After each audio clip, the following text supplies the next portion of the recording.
Positive thinking is both a philosophy and an expression of faith. It teaches the cultivation of peace of mind, not as an escape from problems, but as a practical approach to creating a life that is personally and socially worthwhile. The way of life to which this book is a witness is very wonderful.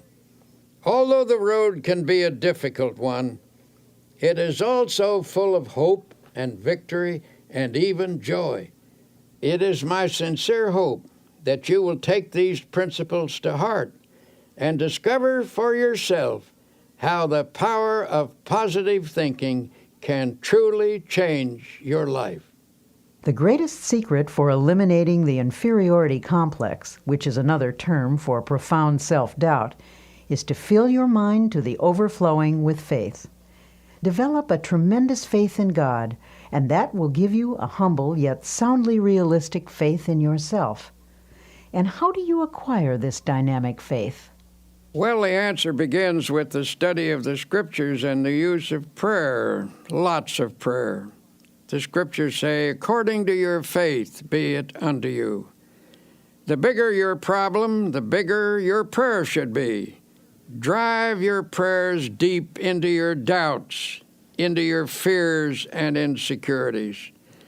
Pray deep, big prayers that have plenty of strength, and you will come up with a powerful and vital faith.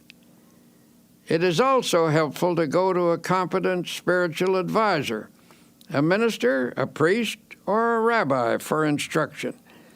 The ability to make faith work for you is a skill, and like any skill, it must be studied and practiced to be perfected. One of the most powerful cures for self-doubt is the thought that you are not alone in this world, that Almighty God is actually with you, helping you, that He will be your companion, that He will stand by you, support you, and see you through every adversity. To practice this belief, simply affirm, God is with me, God is helping me, God is guiding me. Spend several minutes each day visualizing God's presence. Then practice believing that affirmation. Go about your business on the assumption that what you have affirmed and visualized is absolutely true. The release of power and confidence which this procedure stimulates will astonish you. Along with prayer and study of the Scriptures, another very effective way to build self-confidence is by suggesting confidence concepts to yourself. If your mind is obsessed by thoughts of insecurity and inadequacy, that is, of course, because such thoughts have dominated your thinking over a long period of time. You must give your mind a different and more positive thought pattern, and that requires discipline. In the busy activities of daily existence, the repetition of positive ideas can help re-educate the mind and make of it a power-producing plant. It is possible, even in the midst of your daily work, to drive confident thoughts into your consciousness. Let me tell you about a method one man discovered. This man once went around with the feeling that something terrible was going to happen to him, and it made his life miserable, of course. His mind was saturated with a sense of inferiority. This mental state was reflected in his business, which was doing poorly. But then he hit upon a plan which knocked all those thoughts out of his mind, a plan which allowed him to live with a sense of confidence in himself and in life. I'm a traveling salesman, he explained, and I drive around all day calling on my customers.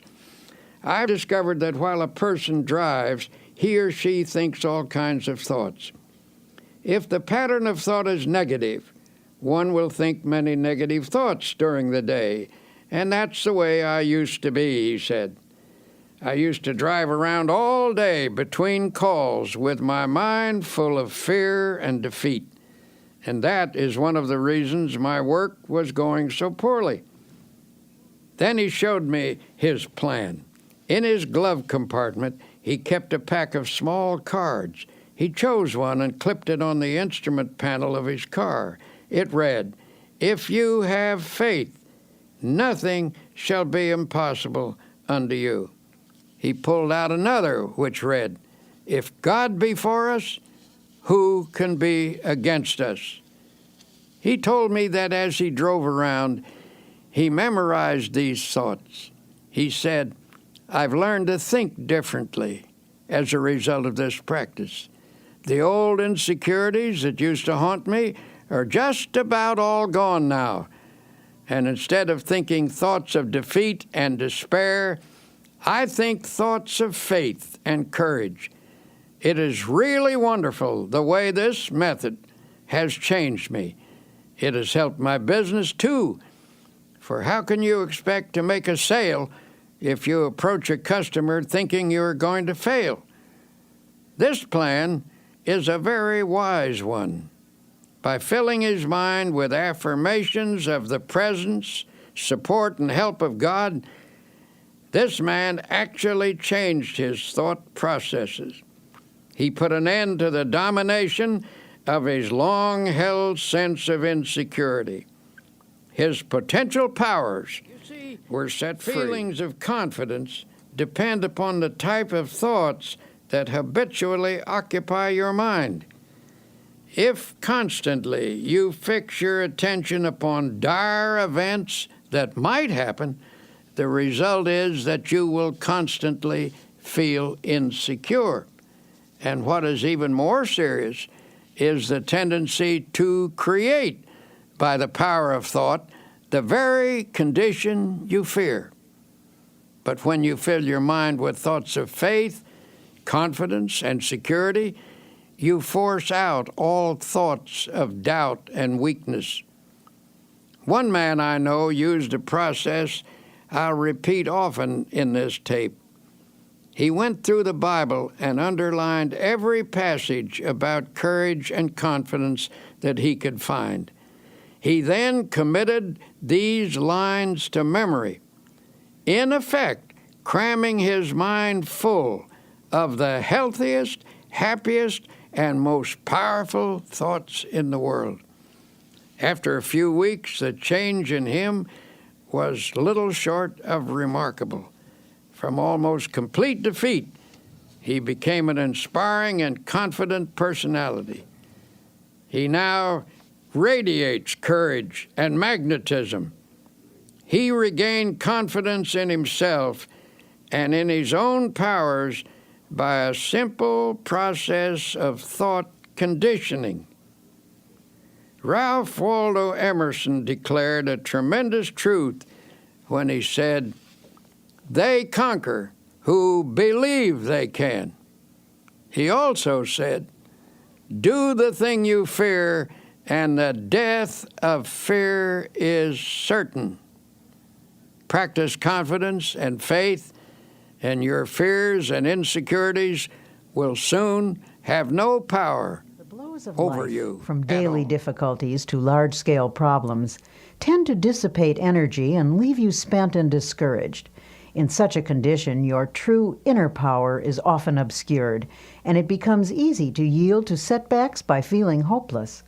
When you find yourself in such a state, it is important to reappraise your assets. A reasonable self-evaluation will convince you that things are not as hopeless as you think they are. For example, a man of 52 consulted me. He was in despair. He told me that everything he had built up over his lifetime had been swept away. "Everything?" I asked sympathetically. "Everything," he repeated. "I have nothing left at all. Everything is gone. There is no hope, and I am too old to start all over again." And he said, "Sadly, I have lost all faith." Naturally, I felt sympathetic toward him, but it was evident that his chief trouble came from the dark shadows of hopelessness in his thinking. These shadows had entered into his mind and had distorted his outlook. His true powers had retreated behind this twisted thinking, leaving him without any force. So I said, suppose we take a piece of paper and on it list the values you have left. There's no use, he sighed. I haven't a single thing left.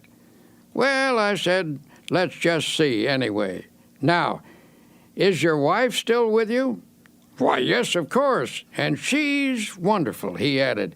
We've been married for 30 years. She would never leave me, no matter how badly things were. All right, I said, let's put that down. Wife still with me. And how about your children? He said, actually, they've all told me that they love me and will stand by me. They are wonderful. Well, then, that is number 2. Children love you and will stand by you. Have you any friends? Yes, he said, I really have some fine friends who've offered to help. They've been very generous, but what can they do? So I wrote down number 3, fine friends who hold you in esteem. How about your integrity, your standing in the community? Oh, okay. I've always tried to do the right thing. Well, let's put that down as number 4, integrity, good standing. How about your health? My health is okay, I'm glad to say. Number 5, then, is good physical health. How about the United States? Do you still think it's the best place to do business and is the land of opportunity? Well, you and me both agree that it's the only country in the world we'd want to live in, he replied. Well, then that's number 6. You live in the USA, land of opportunity, and you're glad to be here. Then I asked, how about your religious faith? Do you believe in God and that God will help you? Yes, he admitted, I don't think I could have gotten through this at all if I hadn't had some help from God. At this point, I read him the assets we'd listed. Then I shoved it across the table to him. Take a look at that, I said. You've got quite a total of assets there. I thought you told me everything had been swept away. He grinned sheepishly. I guess I never thought of the situation that way. Perhaps things aren't so bad at that, he said pensively. Maybe I can start all over again. If I could just get some confidence, if I could just get the feel of some power inside me.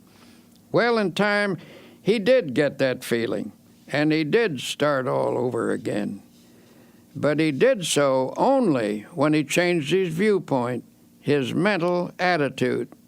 It was faith that swept away his doubts and gave him more than enough power to overcome all of his difficulties.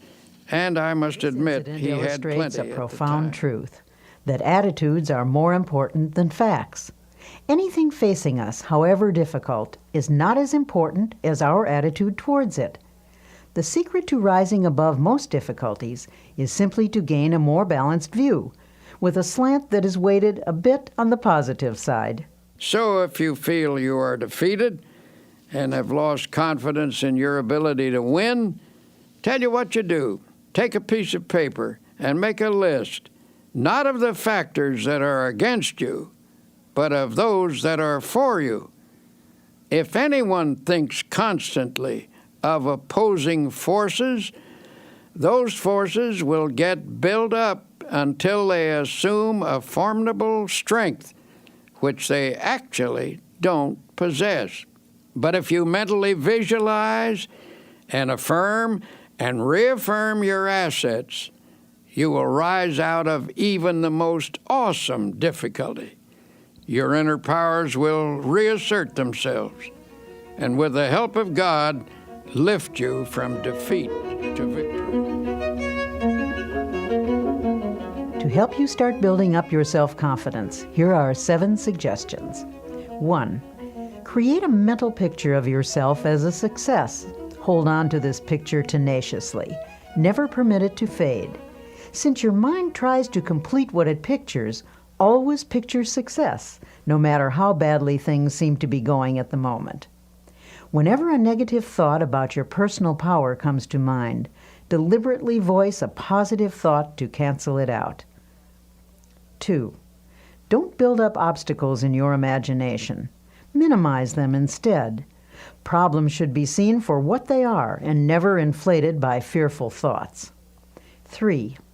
Don't be awestruck by other people or try to copy them. Remember that most people, despite a confident appearance, are often as scared and as doubtful of themselves as you are. 4.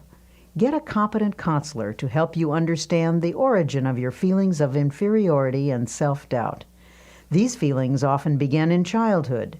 Self-knowledge leads to a cure. 5. Each day, practice the following affirmation. Repeat it out loud if possible. I can do all things through Christ who strengthens me. Here's another dynamic affirmation. If God be for us, who can be against us? 6. Make what you think is a true estimate of your own ability, then raise it 10%. Don't become egotistical, but develop a wholesome self-respect. Believe in your own God-released powers. 7. Put yourself in God's hands. To do that, simply state, I am in God's hands. Then believe you are now receiving all the power you need. Affirm that the kingdom of God is within you, in the form of adequate power to meet all of life's demands. Remind yourself that God is with you and there is nothing that can defeat him. Now, Dr. Peale illustrates an important fact about human nature. You can think your way to failure and misery, but you can also think your way to success and happiness. Because thoughts are real and dynamic, learning to harness their power is a crucial step in creating a life of your own choosing. Some years ago, I was working with a group of people to establish a nonprofit inspirational magazine. At one point, our endeavor was faced with severe financial problems. In other words, it was almost broke. And when it seemed almost impossible to keep going, I called a meeting. I invited a woman who had once contributed a nice sum to this magazine, hoping that lightning might strike twice in the same place.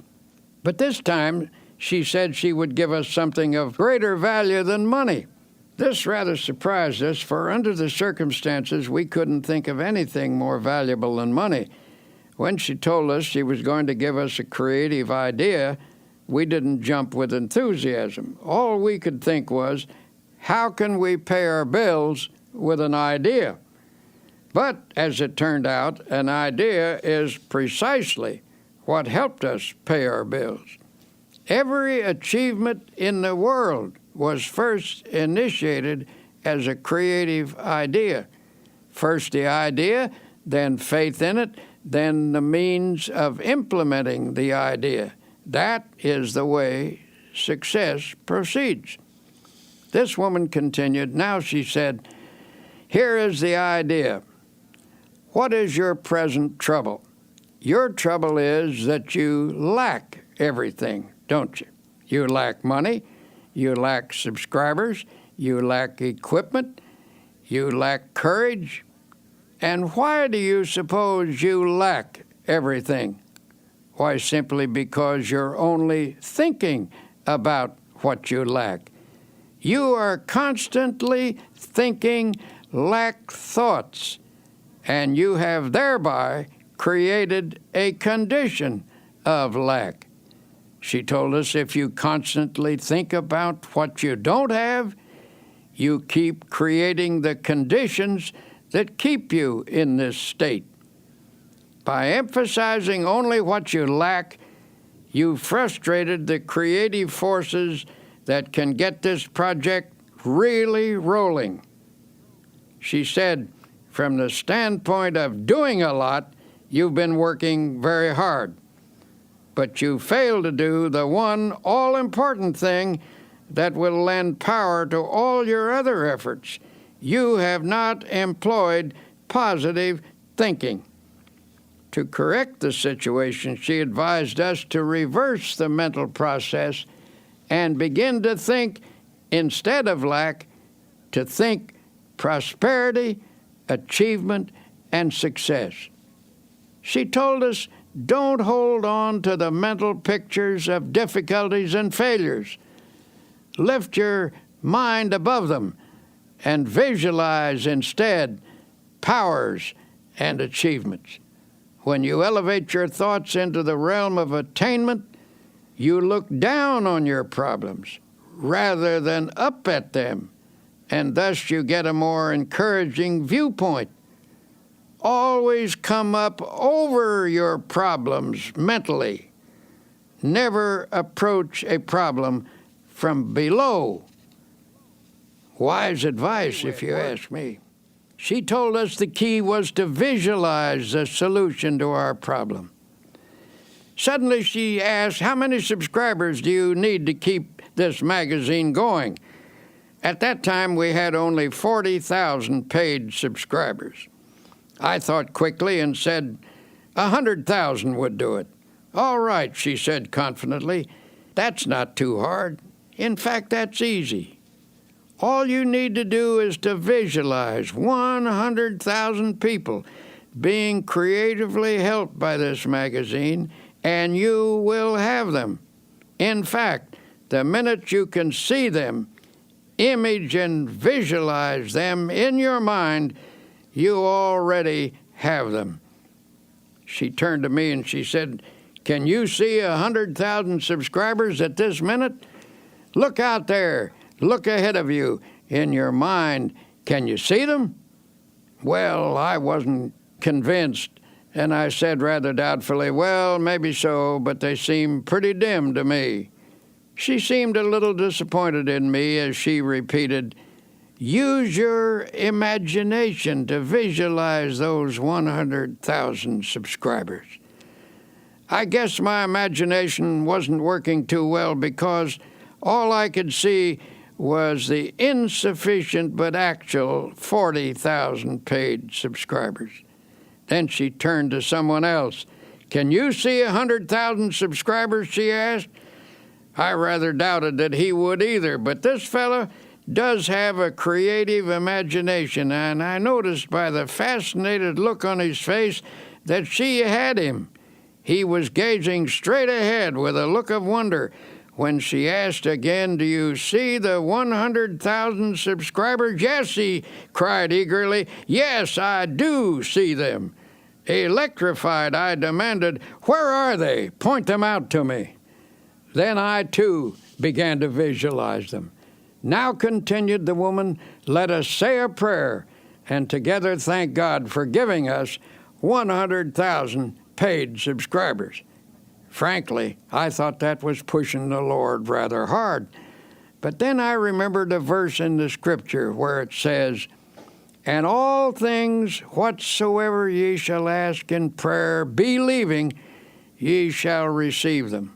That means that when you pray for something, visualize what you pray for, believe that if it is God's will and is not selfishly sought after, then it is at that moment given to you. If you have difficulty believing this story, let me assure you that from that moment on, our magazine enterprise never lacked for anything. I tell you this because I was awed by the experience, realizing that I had stumbled upon a tremendous formula for personal victory. I call it the power of positive imaging. I decided to apply it from then on to my own problems, and whenever I've done so, I've had marvelous results. But whenever I've failed to do so, I've missed great most important opportunities. Insights about the human race was expressed by the famous psychologist William James. He said, the greatest discovery of my generation is that human beings can alter their lives by altering their attitudes of mind. In other words, as you think, so shall you be. If you want to improve your situation, get rid of all your old, tired, worn-out thoughts. Fill your mind with fresh, new, creative thoughts of faith, love, and goodness. By this process, you can actually remake your life. One business executive I know is the type of person who is never defeated. No problem, no setback, no obstacle ever gets him down. He simply attacks each difficulty with an optimistic attitude and a ready confidence that it will work out all right. And in some strange way, it always does. He seems to have a magic touch in life, a touch that never fails. One day he told me his secret. I was visiting his plant, a modern structure equipped with the latest machinery, using the most up-to-date production methods. It was a factory of outstanding efficiency. When we entered his office, which was decorated in a very modern style, I was quite surprised to find on his highly polished mahogany desk a battered old copy of the Bible. That book, he replied, pointing to the Bible, is actually the most up-to-date thing in this plant. Equipment wears out and furnishing styles change. But that book is so far ahead of us that it never gets out of date. When I went to college, my good Christian mother gave me that Bible, saying if I would read and practice its teachings, I would learn how to get through life successfully, just to humor her. But for years, I practically never looked at it. I thought I didn't need it. Well, how stupid can you get? And I got my life in a terrible mess. He continued his story saying everything went wrong, primarily because I was wrong. I was thinking wrong and acting wrong. I succeeded at practically nothing, failed at almost everything. Now I realize that my principal trouble was wrong thinking. I was negative, resentful, cocky, opinionated. Nobody could tell me anything. I was filled with gripes at everybody. Little wonder I had no friends. Well, he said, one night I was going through some papers and I came across the long-forgotten Bible. It brought up old memories, and I started to read it aimlessly. It's strange how things happen, how in just a moment of time, everything can become different. As I read, a sentence leaped up at me, a sentence that changed my life. And when I say changed, I mean changed. Here is the sentence this man quoted. The Lord is the strength of my life. In this will I be confident. I don't know why that one line affected me so, he went on, but it did. I now know that I was weak and a failure because I had no faith, no confidence.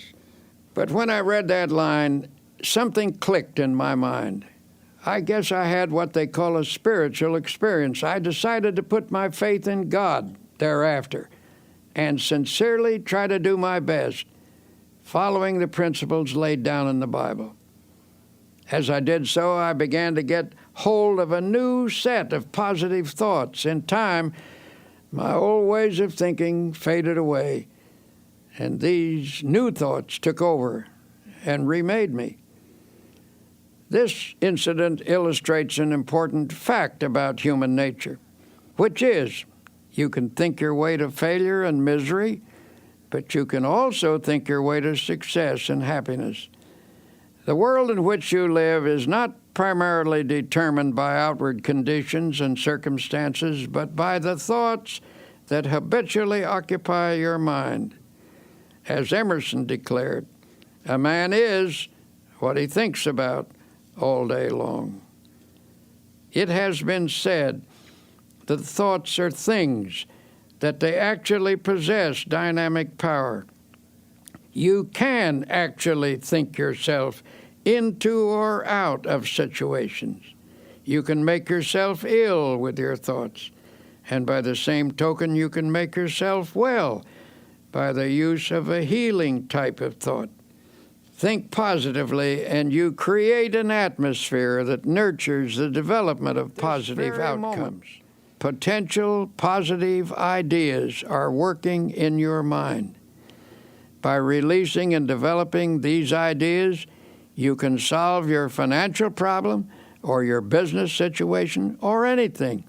The practical use of your creative, positive thought pattern can remake your life, and you along with it.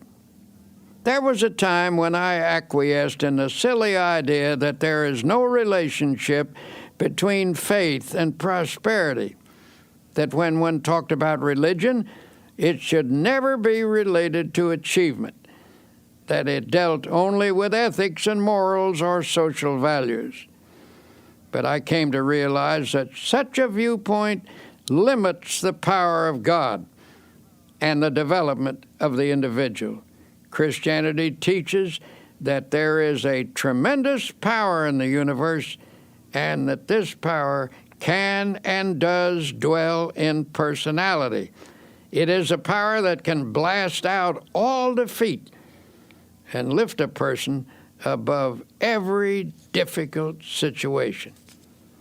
We have seen the demonstration of atomic energy. We know that astonishing and enormous energy exists in the universe. This same force of energy resides in the human mind. Nothing on earth is greater than the human mind in potential power. The average individual is capable of much greater achievement than he or she has ever realized.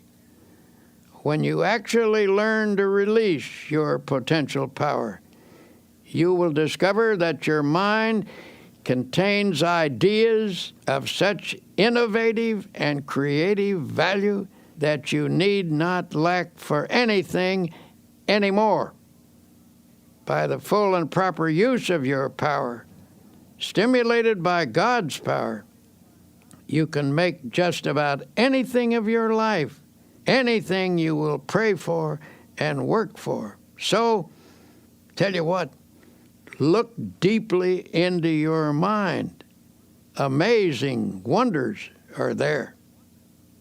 Here is a method that will help creative thoughts to flow freely from your mind. First, quiet your mind so that inspirations may rise from its depths. Believe that God is now, this minute, helping you. Form a picture in your mind of your life as it should be. Believe in it. Pray about it. Work at it. Never give up on it. Organize your life on a spiritual basis so that God's mighty principles really go to work within you. You will find that here is one of the greatest laws in the universe, and it's stated in 3 words: believe and succeed. In the final analysis, the basic reason a person fails to live a creative and successful life is because of error within himself. His thinking is wrong. When the 23rd Psalm says, "He leadeth me in the paths of righteousness," it not only means that a person is to depart from evil and do good, but that he is to change his thinking from wrong to right, from error to truth. The great secret of successful living is to reduce the amount of error in oneself and increase the amount of truth. It's just that simple. A constant stream of positive, God-guided thoughts creatively affects the circumstances of life. For inner truth always guides you toward the right path, and therefore leads to the right results.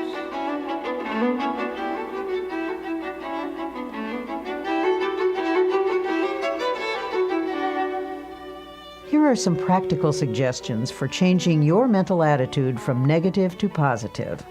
Such a change will release the kinds of thoughts that can help you make creative changes in your circumstances. 1. For the next 24 hours, deliberately speak hopefully about everything: your job, your health, your future. Go out of your way to put optimism in everything you say. 2.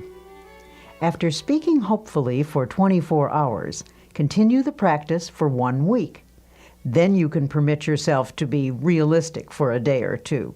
You'll discover that what you meant by realistic a week ago was actually pessimistic, and what you now mean by realistic is something entirely different. It is the dawning of the positive outlook. When most people say they're being realistic, they delude themselves. They are simply being negative. 3. Feed your mind even as you feed your body. A healthy mind requires nourishing, wholesome thoughts. Start at the beginning of the New Testament and underline every sentence about faith. Continue doing this until you've marked every passage in the 4 books: Matthew, Mark, Luke, and John. 4. Commit all of those passages to memory. Learn one each day until you can recite the entire list from memory. This will take time, but remember, you've spent much more time being a negative thinker. Unlearning a negative pattern requires time and effort. 5. Make a list of your friends who are positive thinkers and deliberately cultivate their company. Don't abandon your negative friends, but get closer to those with a positive point of view until you've absorbed their spirit. 6. Try to avoid arguments, but whenever a negative attitude is expressed, counter with a positive and optimistic opinion. 7. Pray a great deal and always let your prayers take the form of thanksgiving. Assume that God is giving you great and wonderful things, for if you think He is, He surely is. God will not give you any greater blessing than you can believe in. Remember, according to your faith, be it unto you.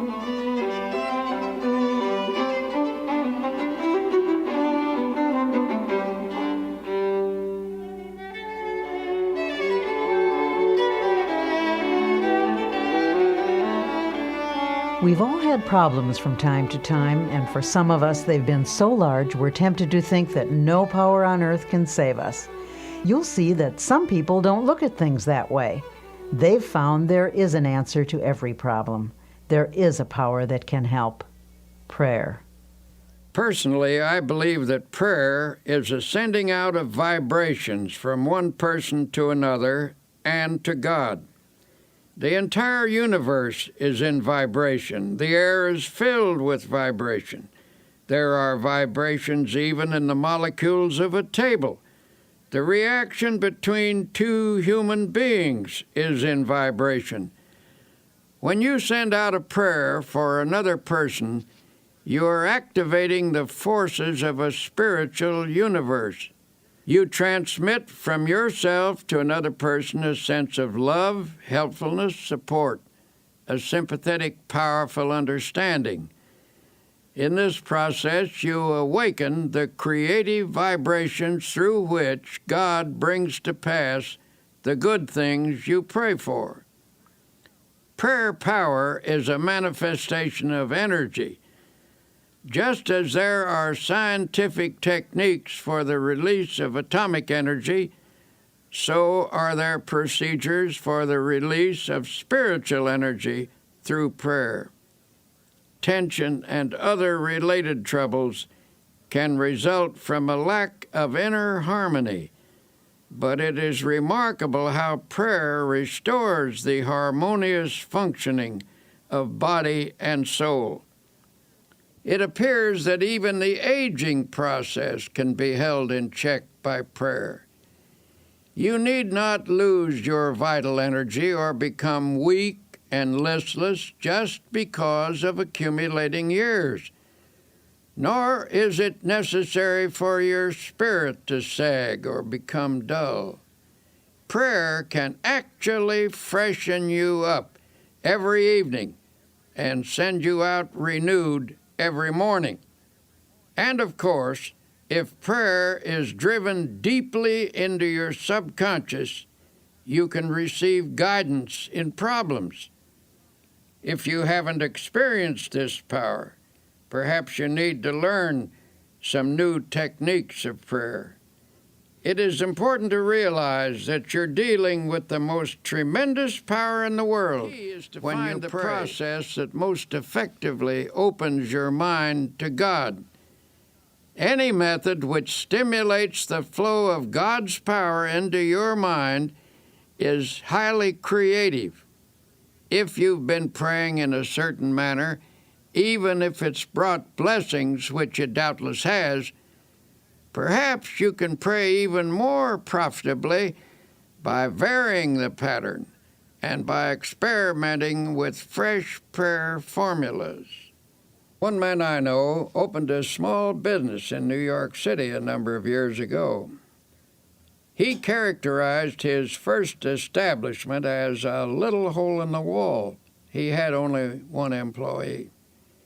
In a few years, this man moved into more extensive quarters.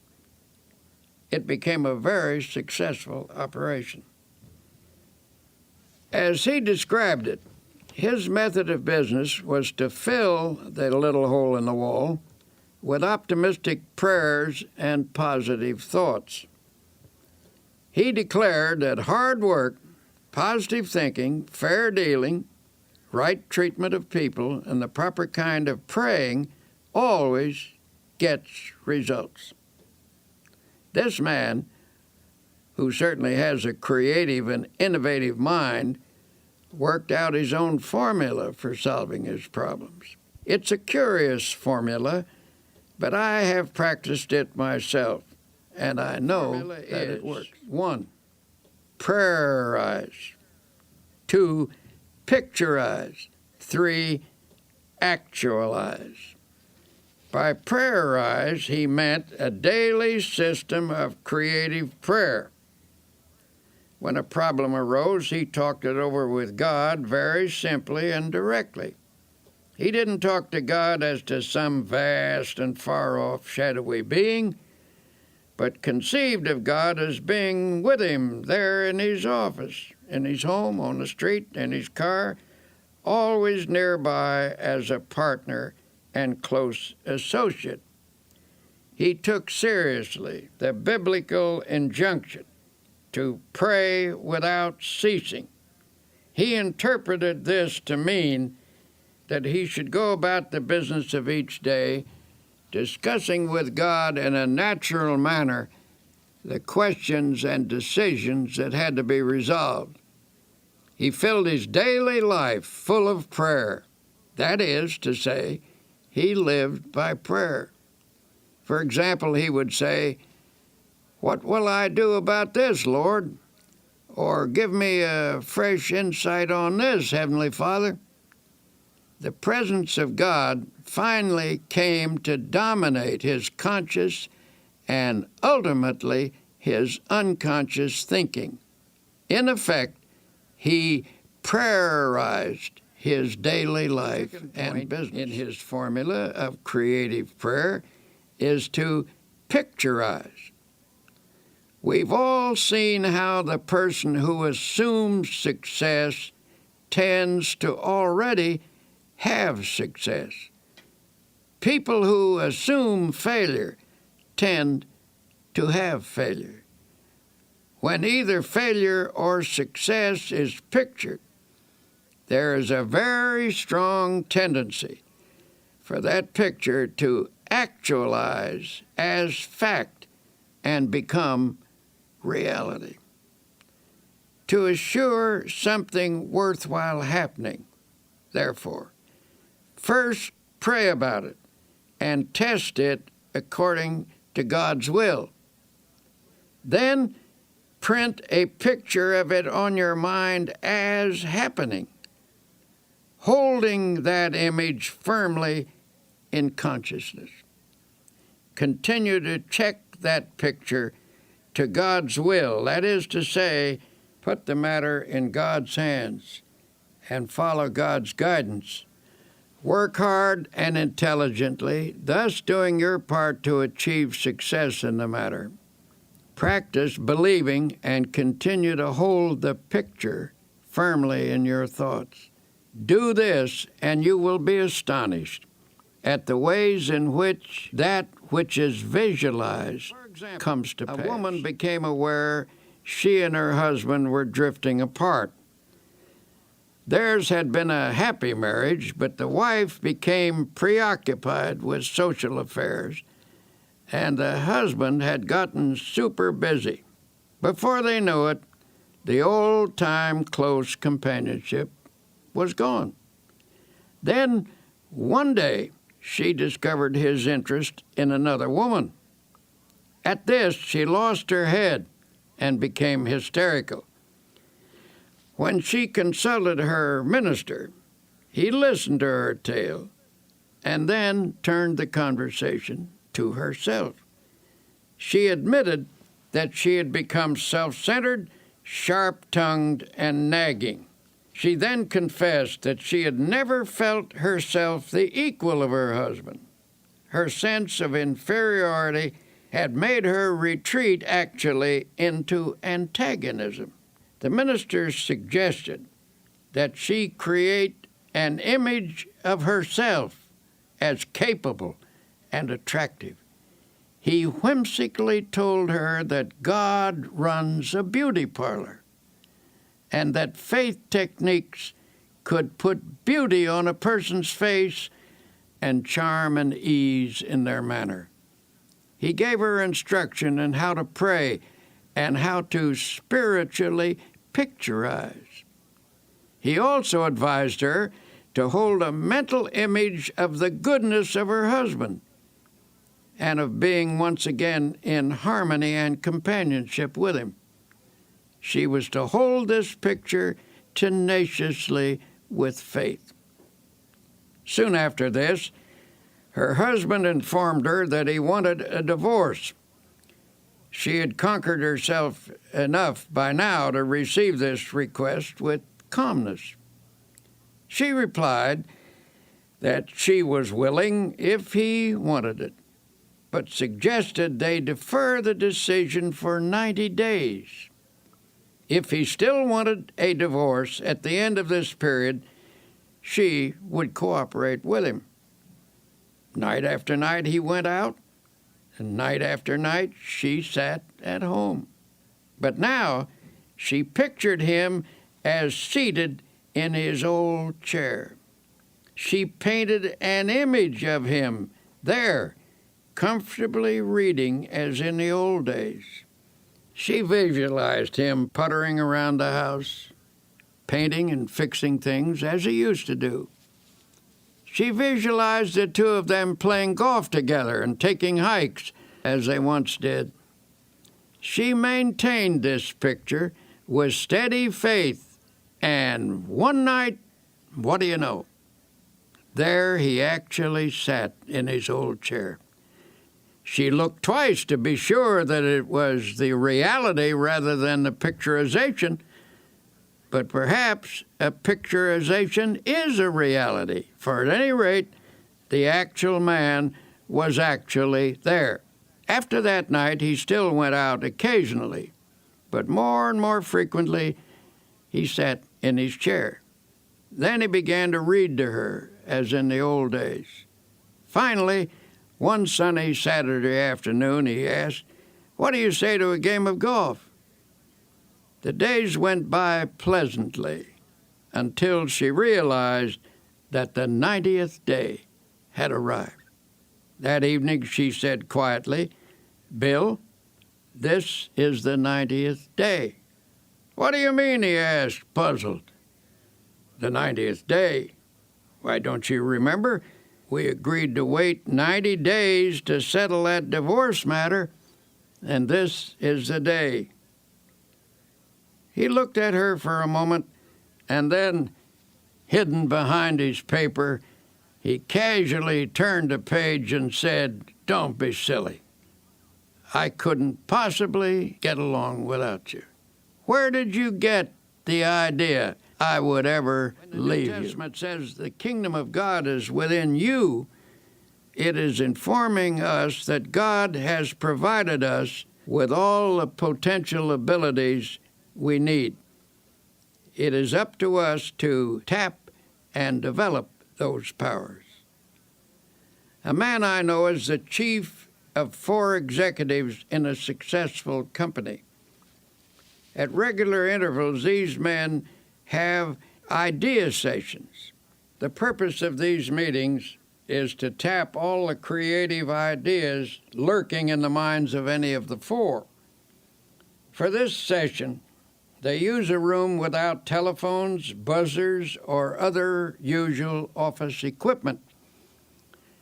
Before starting this session, the group spends 10 minutes in silent prayer and meditation. They conceive of God as creatively at work in their minds. Each prays and meditates silently in his own way. Following the quiet period, all start talking, pouring out ideas that have come to their minds. Memos of the ideas are written on cards and thrown on the table. No one is permitted to criticize any idea at this point, for they believe that argument can stop the flow of creative thought. The cards are gathered up to be evaluated at a later session, which follows this idea tapping session, where thinking is stimulated by prayer power.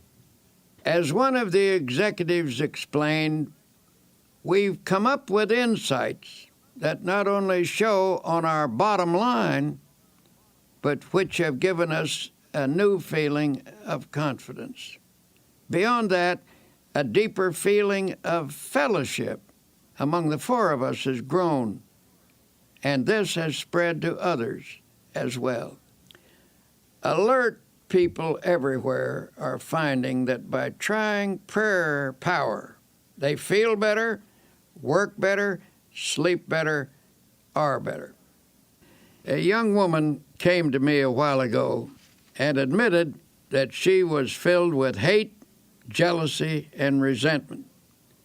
She was also very apprehensive, always worrying about her children, that they would be sick or get into an accident or fail in school or something.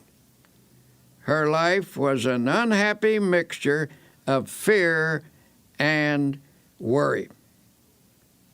I told her that the practice of creative prayer could change her life. I suggested that she pray every day at the time the children were coming home from school and make her prayers an affirmation of God's protective care. Doubtful at first, she became a most enthusiastic practitioner of prayer. Here's what she wrote to me. My greatest progress dates from the time you told me that every day is a good day if you pray. I began to put into practice the idea of affirming that this would be a good day the minute I woke up in the morning, and I can positively say that I haven't had a bad or upsetting day since that time. The amazing thing is that my days actually haven't been any smoother or any more free from petty annoyances than they ever were, but they just don't seem to have the power to upset me anymore. Every night I begin my prayers by listing all the things for which I am grateful, little things that added to the joy of the day. I know that this habit has geared my mind to pick out the nice things and forget the unpleasant ones.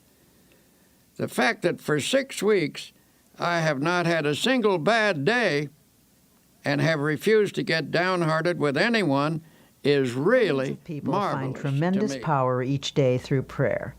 Here are 10 suggestions for achieving effective results from your prayers. 1. Set aside a few minutes each day. Do not say anything. Simply practice thinking about God.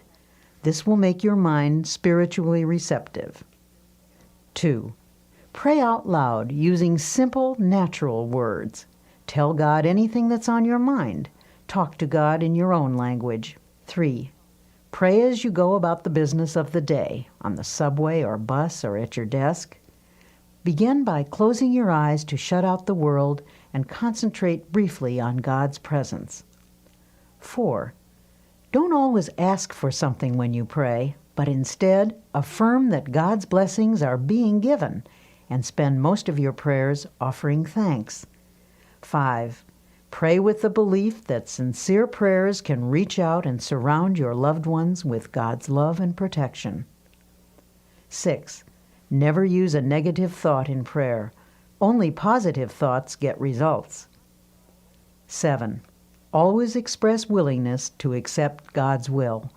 Ask for what you want, but be open to take what God gives you. It may be better than what you ask for. 8. Practice the attitude of putting everything into God's hands. Ask for the ability to do your best and then leave the results confidently to God. 9. Pray for people you do not like or who have mistreated you. Resentment is the first obstacle to spiritual power. 10. Make a list of people for whom to pray. The more you pray for others, especially those not connected with you, the more the good results of prayer will come back to you.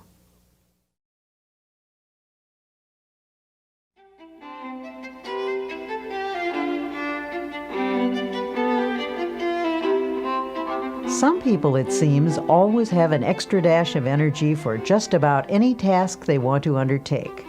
What's the secret? How do they do it? In this lesson, entitled Tune Into the Infinite, Dr. Peale talks about the source of all energy and how to tap into its boundless power. A Major League Baseball pitcher once played a long game when the temperature was over 100 degrees. He lost several pounds as a result of the afternoon's exertion, and at one stage of the game his energy was severely depleted. But this man had a unique method for restoring energy. He simply repeated a passage from the Old Testament. But they that wait upon the Lord shall renew their strength. They shall mount up with wings as eagles. They shall run and not be weary, and they shall walk and not faint. The pitcher completed the game with energy to spare. He explained the technique by saying, I sent a powerful energy-producing thought through my mind. As this baseball player discovered, prayer has the power to alter not only our attitudes, but our energy level as well. How we think we feel physically has a definite effect on how we actually feel. If your mind tells you that you're tired, the nerves and the muscles accept that as a fact. If your mind is intensely interested in something, you can keep on with an activity indefinitely. In the same way, our spiritual life functions through our thoughts, especially when we pray. When you tell yourself that you have powerful internal resources, you supply attitudes of faith to your mind. Such attitudes increase your energy and your well-being. A man full of vitality and vigor says that he goes to church regularly to get his batteries recharged. His concept is sound. God is the source of all energy. Atomic energy, electrical energy, spiritual energy. Indeed, every form of energy derives from the Creator. The Bible emphasizes this point when it says, He giveth power to the faint, and to them that have no might He increaseth strength. And here's how the Bible describes life's energizing and re-energizing process. In Him we live and move and have our being. In other words, from God we receive our vitality and our dynamic energy, and through Him we attain completeness. Contact with God establishes within us a flow of the same type of energy that recreates the world, that renews springtime every year. When we're in spiritual contact with God through our thoughts, divine energy flows through us and automatically renews the original creative act. It's not unlike an electric clock connected to an outlet. The clock continues to keep time until it's unplugged. Then it stops because it has lost contact with its source of power. When we lose contact with our divine source of energy, much the same thing happens.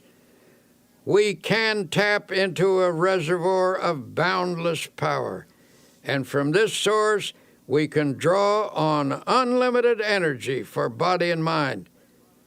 A friend of mine, a man whose responsibilities are very heavy, works from morning until night without interruption, but this fellow always seems able to assume new obligations. Most importantly, he has the knack of handling his work easily and efficiently. One day I happened to be talking with his physician, and I commented that I hoped this man wasn't setting a dangerous pace that could lead to a breakdown. The doctor shook his head. "No," he replied, "I don't think there's any danger of a crack-up. The reason is that he's a thoroughly well-organized individual with no energy leaks in his makeup. He handles things with easy power and carries burdens without strain. He never wastes an ounce of energy. Every effort is applied with maximum force." When asked to account for this seemingly boundless energy and efficiency, the physician stated, "He's emotionally well integrated, and what's more important, he is a soundly religious person. His religion provides him with a workable mechanism for preventing energy leaks. It isn't hard work that drains off energy, but emotional upheaval, and this man is entirely free. People are realizing that the maintenance of a sound spiritual and emotional life is an important factor in the enjoyment of a forceful personality. If proper attention is given to the spirit and the emotions, energy will be conserved. But if emotional reactions are not kept in balance, you will begin to see a drain on your vital force. When body, mind, and spirit work harmoniously, there is a natural and continuous replacement of necessary energy. It was the custom of Thomas A. Edison, the world's greatest inventive wizard, to come home from his laboratory after many hours of labor and lie down on his old couch. His wife said he would fall asleep as naturally as a child. In perfect relaxation, he would sink into a deep and untroubled slumber. After 3 to 5 hours, he would become instantly wide awake, completely refreshed, and eager to return to his work. When she was asked to analyze her husband's ability to rest in such a natural and complete manner, Mrs. Edison said, "He was nature's man." By that she meant that he was completely in harmony with nature and with God. He was free from obsessions, disorganization, conflict, mental quirks, and emotional instability. He worked until he needed to sleep. Then he slept soundly, arose, and returned to his work. He lived a long life and was in many respects the most creative mind ever to appear on the American continent. He drew his energy from emotional self-mastery, the ability to relax completely, his amazingly harmonious relationship with the universe, caused nature to reveal to him its inscrutable secrets. Every great personality I have ever known, and I have known many, who has demonstrated the capacity for prodigious work, has been a person in tune with the infinite. Every such person seems in harmony with nature and in contact with divine energy. They haven't necessarily been pious people, but invariably they have been extraordinarily well organized from an emotional and psychological point of view. It is fear, resentment, inner conflicts, and obsessions that throw us off balance and thus cause the expensive and unnecessary expenditure of natural awakening force. To the close relationship between religion and health, we are beginning to comprehend a basic truth that our physical condition is determined very largely by our emotional condition, and our emotional life is profoundly regulated by our thought life. All through its pages, the Bible talks about vitality and force and life. The supreme overall word of the Bible is life, and life means vitality, to be filled with energy. Jesus stated the key expression, "I am come that they might have life, and that they might have it more abundantly." Or as one version has it, "I am come that they might have life and have it in all its fullness." This does not rule out pain or suffering or difficulty, but the clear implication is that if a person practices the creative and recreative principles of Christianity, he can live with power and energy. It's important to note that the practice of these principles will bring a person into the proper tempo of living. Our energies are frequently destroyed because of the abnormally high pace at which we go about our lives. To conserve energy, you must get your personality speed synchronized with the rate of God's movement. God is in you. If you are going at one rate and God at another, you will tear yourself apart. Though the mills of God grind slowly, yet they grind exceedingly small. The mills of most of us grind very rapidly, and so they grind poorly. When we become attuned to God's rhythm, we develop a normal tempo within ourselves, and energy flows freely. The hectic habits of this age have many disastrous effects. Everything is speeded up, and for that reason many people feel unnecessarily tired. The solution is to get into the time synchronization of Almighty God. One way to do this is by going out some warm day and lying down on the earth. Get your ear close down to the ground and listen. You will hear all manner of sounds. You will hear the movement of the spheres, the wind in the trees, and the murmur of insects. You will discover presently that there is in all these sounds a well-regulated tempo. You cannot get that tempo by listening to traffic in the city streets, for it is lost in the confusion of sound. You can get it in church, where you hear the Word of God and the great hymns. Truth vibrates to God's tempo in a church, but you can also find it in a factory, if you have a mind to. To get yourself in tune with the rhythm of God, first allow yourself to relax physically. Then conceive of your mind as also relaxing. Then visualize the soul as becoming quiescent, and pray as follows. Dear God, you are the source of all energy. You are the source of energy in the sun, in the atom, in all flesh, in the bloodstream, in the mind. I hereby draw energy from you as from an unlimited source.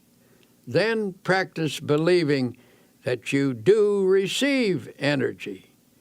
Keep in tune with the tired simply because They aren't interested in anything. Nothing ever moves them deeply. To some people, it makes no difference what's going on or how things go. Their personal concerns are more important than all crises in human history. Nothing makes any real difference to them except their own little worries, desires, and hates. They wear themselves out by stewing about a lot of inconsequential things that amount to nothing. The surest way not to become tired is to lose yourself in something in which you have a profound conviction. A famous statesman finished his 7th speech of the day and still had energy to spare. I asked him why he wasn't tired, and he said, "I believe absolutely in everything I said in those speeches. I'm enthusiastic about my convictions." And that's the secret. He was on fire for something. He was pouring himself out, and you never lose energy and vitality in so doing.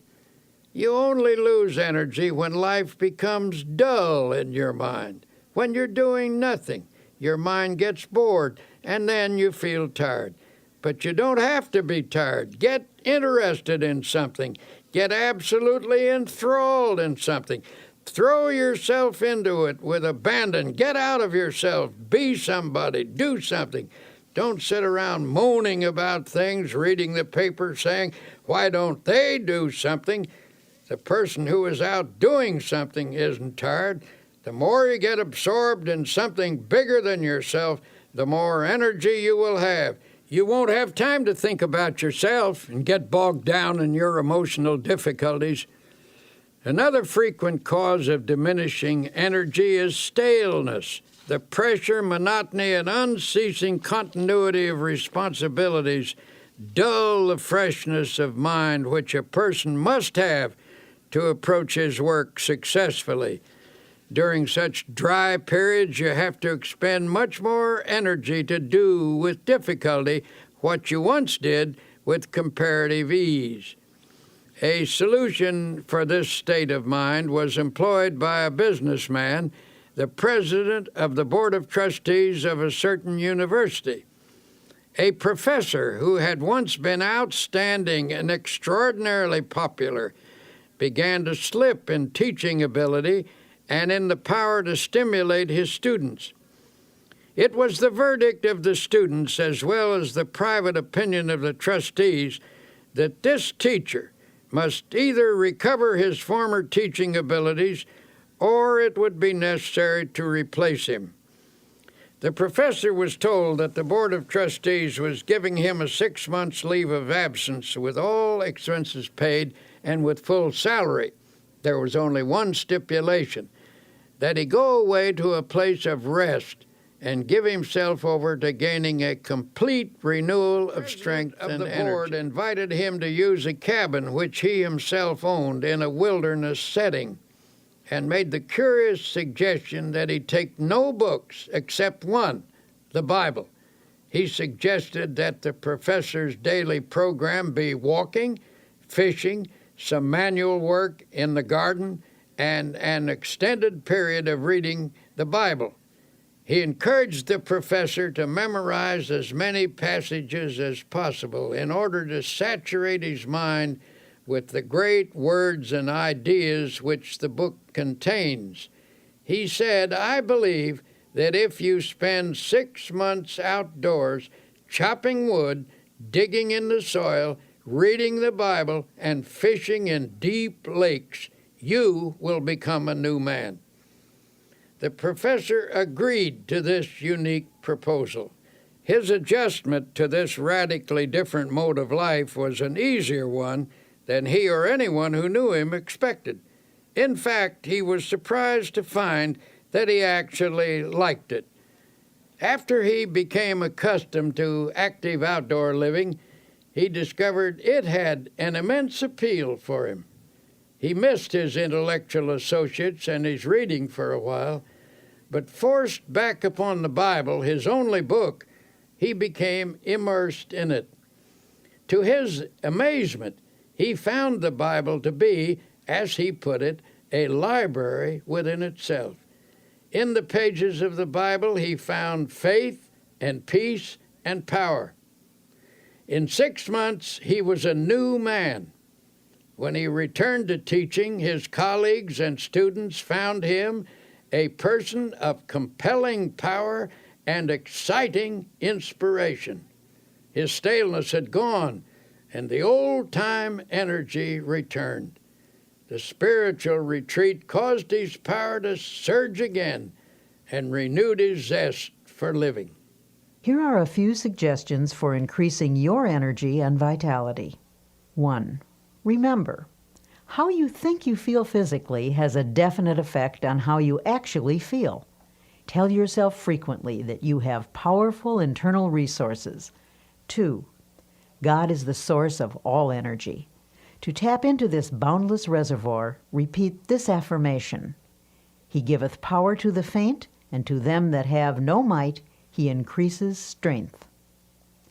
3. Try to stay in harmony with nature and in contact with divine energy.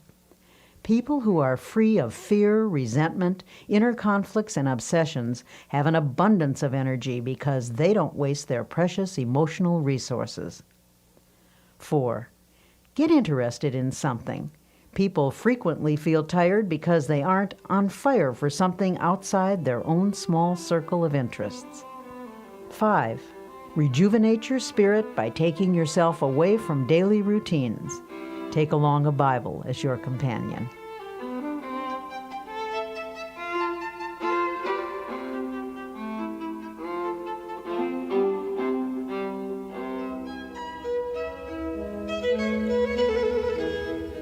In a chaotic world, a sense of inner harmony is increasingly difficult to achieve, and yet tranquility is essential to both physical and emotional well-being. In this section, entitled "A Peaceful Mind Generates Power," you will learn one of the most important characteristics of a happy and successful person: peace of mind. How often have you found yourself complaining about how poorly you slept the night before, that you went to bed with an ear full of trouble? Given the choice, wouldn't you rather fall asleep with a mind full of peace? The secret to a mind full of peace lies in one's mental attitude. The life of strain is very difficult. On the other hand, the life of inner peace, being harmonious and without stress, is the easiest type of existence. It is a life which accepts God's gift of peace and embraces the attitude of relaxed trust in Him. The first technique recommended is to practice emptying the mind. I cannot emphasize enough the importance of a frequent mental catharsis. This means clearing the mind of fears, hates, insecurities, regrets, and guilt. The mere attempt to empty the mind tends to give relief. Haven't you ever experienced a welcome sense of release when you've poured out your troubles to somebody you can trust? One effective method for doing this is the daily practice of silence.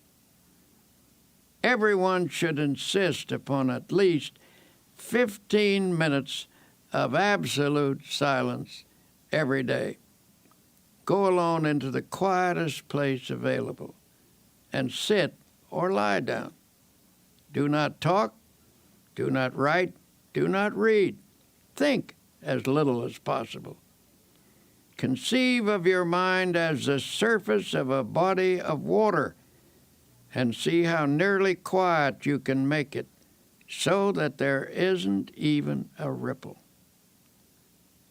When you've attained a quiescent state, begin to listen for the deeper sounds of harmony and beauty and of God that are to be found in the essence of silence. I was once conducting a religious service on an ocean liner on a voyage to Hawaii. In the course of my talk, I suggested that people who were carrying worries in their minds go to the stern of the vessel and imaginatively take each anxious thought out and drop it into the ocean and watch it disappear in the wake of the ship. It seemed an almost childlike suggestion, but a man who had quite a no-nonsense manner came to me later that day and said, "You know something? Every evening at sunset, as long as this voyage lasts, I'm going to drop all my worries overboard until I develop the ability to cast them entirely out of my consciousness at will. Every day I shall watch them disappear in the great ocean of time." Doesn't the Bible say something about forgetting those things that are behind? Of course, just emptying the mind is not enough. To prevent those old unhappy thoughts from sneaking in again, you must refill the mind immediately with creative and healthy thoughts. These happy thoughts will stand guard when the old fears, hates, and worries that used to haunt you try to edge back in again. At intervals during the day, practice thinking a carefully selected series of peaceful thoughts. Let mental pictures of the most peaceful scenes you have ever witnessed pass across your mind. For example, you might see a beautiful valley filled with the hush of evening time as the shadows lengthen and the sun sinks to rest. Or you could recall the silvery light of the moon falling upon rippling waters, or the sea washing gently upon soft shores of sand.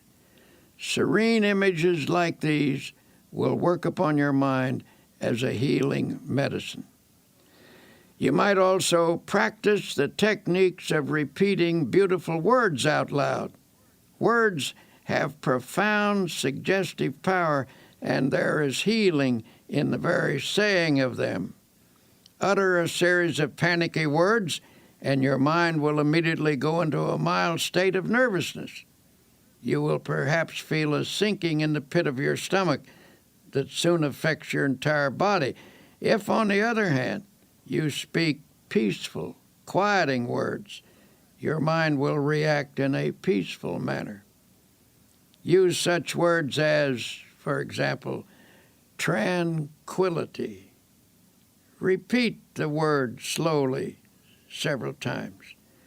Tranquility is one of the most beautiful and melodic of all English words, and the mere saying of it tends to induce a tranquil state.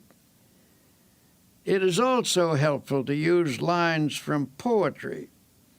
When peaceful quotations are dropped in the subconscious, they lubricate the mind with peace. Here is one from a 16th century mystic. "Let nothing disturb you. Let nothing frighten you. Everything passes away except God. God alone is sufficient." The words of the Bible have a particularly strong therapeutic value. Drop them into the mind, allowing them to dissolve in consciousness, and they will spread a healing balm over your entire being. For attaining peace of mind, this is one of the simplest things to do, and also one of the most effective. There are other practical ways by which you can develop a serene state of mind. One way is through your conversations. Depending upon the words we use and the tone in which we use them, we can talk ourselves into being nervous high-strung and upset. But by our speech, we can also achieve quiet reactions. Talk peaceful to be peaceful. You see, the words we speak have a direct and definite effect upon our thoughts.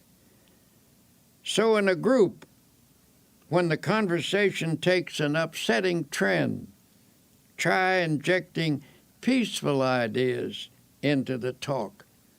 Note how it counteracts the tension.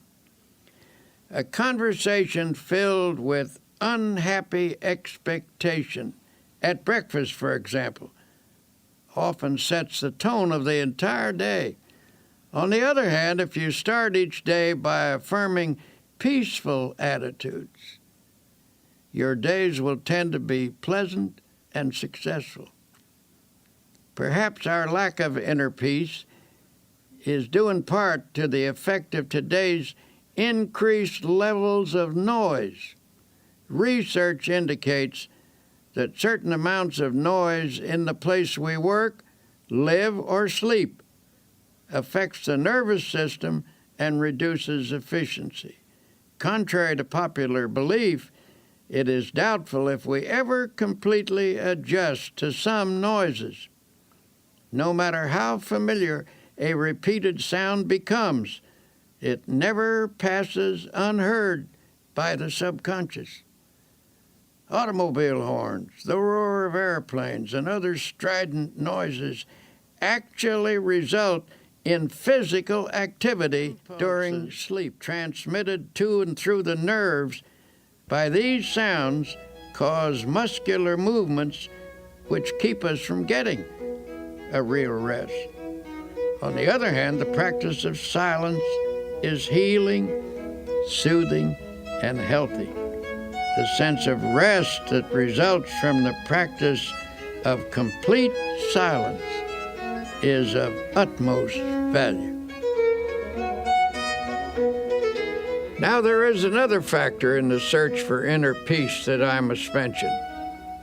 Frequently, I find that people who lack a sense of inner peace are victims of self-punishment. At some time in their life, they've committed a sin and are then haunted by a sense of guilt. Sometimes this type of person has sought divine forgiveness, and the good Lord, we know, always forgives someone who asks him and who means it. However, there is a curious quirk in the human personality that sometimes won't allow an individual to forgive himself. A person like this feels he deserves punishment and is therefore always anticipating punishment. As a result, he lives in constant apprehension that something bad is going to happen. In order to find peace under these circumstances, he feels he must intensify his activity. He thinks that hard work will give him some release from his sense of guilt. A physician told me that a number of cases of nervous breakdown in his practice were linked to such guilt feelings, where the patients unconsciously attempted to compensate by hectic overwork. Then they attributed their breakdown not to a sense of guilt, but to their overworked condition. This doctor told me that such a breakdown needn't happen if only the patient could be released from his guilt.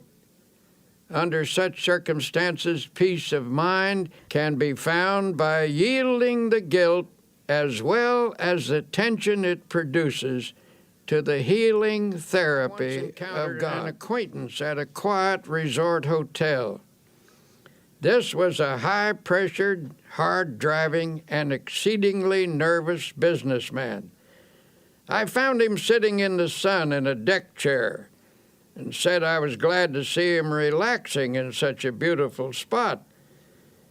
Nervously, he replied, "I haven't any business being here. I have so much work to do at home. I'm under terrible pressure. I'm nervous, jumpy, I can't sleep.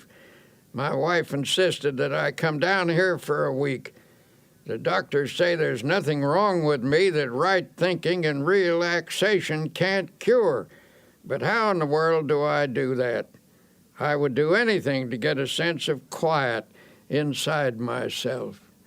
We talked a bit, and it came out that he was always worrying that something sinister was going to happen. For years, he had lived in a constant state of apprehension about something happening to his wife or his children or his home. It was not difficult to analyze this case. His trouble rose from a double source, from childhood insecurities and from later guilty experiences. His mother had always felt that something was going to happen, and he absorbed her anxiety feelings. Later, he committed some sins, and his subconscious mind insisted upon self-punishment. As a result of this unhappy combination, he was now suffering from a highly inflamed state of nervousness. Finishing our conversation, I stood beside his chair a moment. There was no one near, so I rather hesitantly suggested, "Would you by any chance like me to pray with you?" He nodded, and I put my hand on his shoulder and prayed. Dear Jesus, as you healed people in the long ago and gave them peace, heal this man now. Give him fully of thy forgiveness, and help him to forgive himself. Separate him from all his sins, and let him know that you do not hold them against him. Set him entirely free from them. Then let thy peace flow into his mind, into his soul, and into his body. He looked up at me with a strange expression on his face, and then turned away, for there were tears in his eyes. Months later, I ran into him in New York, and he said, "Something happened to me that day when you prayed for me. I felt a strange sense of quietness and peace," and he added, "healing." This man now goes to church regularly and reads the Bible every day. He follows the laws of God and has a great deal of driving force. This is a healthy, happy man, for now he has peace in his heart and in his mind. If you're having trouble finding peace of mind, here are a few exercises. 1.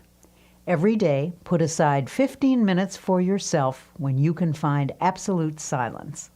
Go alone into a quiet place and sit or lie down. Think as little as possible. Allow the silence to open you up to feelings of harmony and beauty. 2. From time to time during the day, practice concentrating on a selected series of peaceful thoughts. Think of your past as a painting from which you can choose the most serene moments you have ever experienced. Allow your mind to dwell in those scenes until you feel you are present in that place and absorbing its tranquility. 3. Practice the technique of repeating beautiful words out loud. Words have profound powers of suggestion, and there is healing in the very saying of them. 4. The words of the Bible are especially therapeutic. Drop them into your mind, allowing them to dissolve in your consciousness, replacing negative thoughts. When your daily pace is a frantic one, it's more important than ever to remember that peace of mind is essential to efficiency, no matter what you do. Dr. Peale's prescription for accomplishing more in your life is to relax for easy power through the healing properties of calmness and quiet.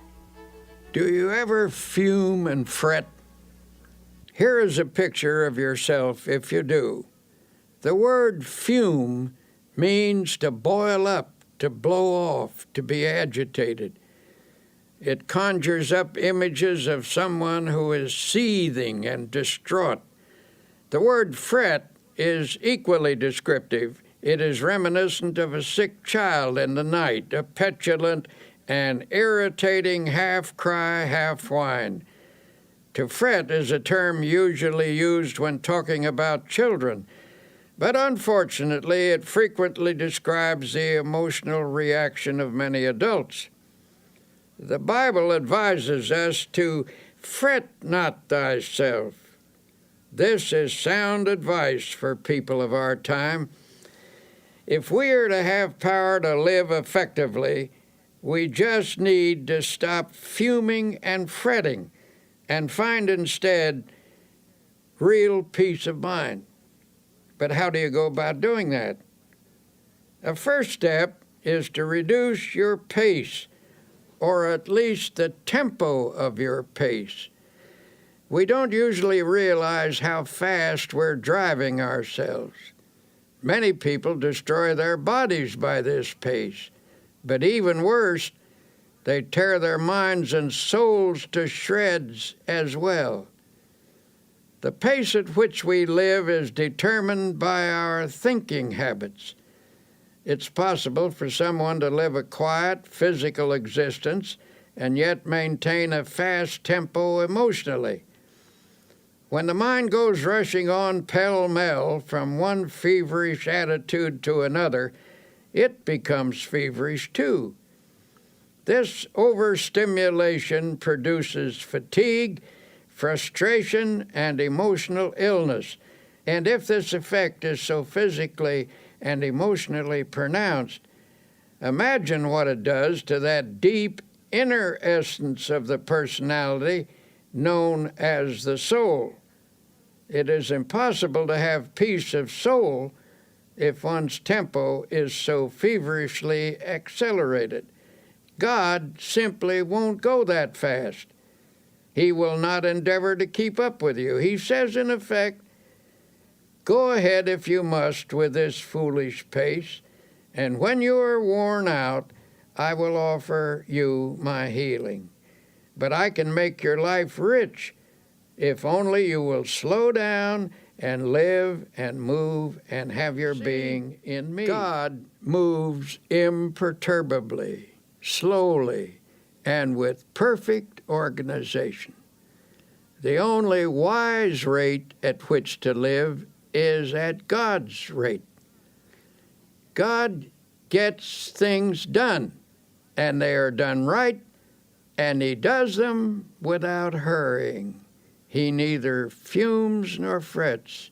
He is peaceful and therefore very efficient. This same peace is offered to us. Peace I leave with you. My peace I give unto you. Sometimes I wonder if this generation isn't so accustomed to tension and noise that many aren't comfortable without it. The deep quietness of woods and valleys, so well known to our forefathers, is almost an alien state to them. It seems that the tempo of their lives doesn't allow them to draw upon the marvelous sources of peace and quietness that the physical world offers. One summer afternoon, my wife and I went for a long walk in the woods. We were stopping at a beautiful lake mountain house, which is set in one of the finest natural parks in this country, 7,500 acres of virgin mountainside, in the middle of which is a lake that is set like a gem in the forest. Here you come out of the deep woods onto some noble promontory and rest your eyes on great valleys set among hills, rock-ribbed and ancient as the sun. These woods, mountains, and valleys constitute what ought to be a sure retreat from every confusion in this world. On this afternoon as we walked, there was a mixture of summer showers and sunlit hours. We were drenched and started to fret about it a bit because it took the press out of our clothes. Then we told each other that it doesn't hurt a human being to get drenched with clean rainwater, that the rain feels cool and fresh on one's face, and that you can always sit in the sun and dry yourself out. So we walked under the trees and talked, and then fell silent. We were listening deeply to the quietness. In the strict sense, the woods are never still. There is tremendous activity always in the process. But on this beautiful afternoon, nature's sounds were quiet, harmonious. Nature was laying its hand of healing quietness upon us, and we could actually feel the tension being drawn off. Just as we were falling under this spell, the faint sounds of something passing for music came to us. It was a nervous, high-strung music, so popular these days. And presently through the woods came 3 young people, and one of them was lugging a portable radio. City people out for a walk in the woods, and tragically enough were bringing their noise along with them. They were nice folk, too, for they stopped and we had a pleasant talk with them. It occurred to me to ask them to turn that thing off and listen to the music of the woods. But I didn't feel it was my business to instruct them, and finally they went on their way.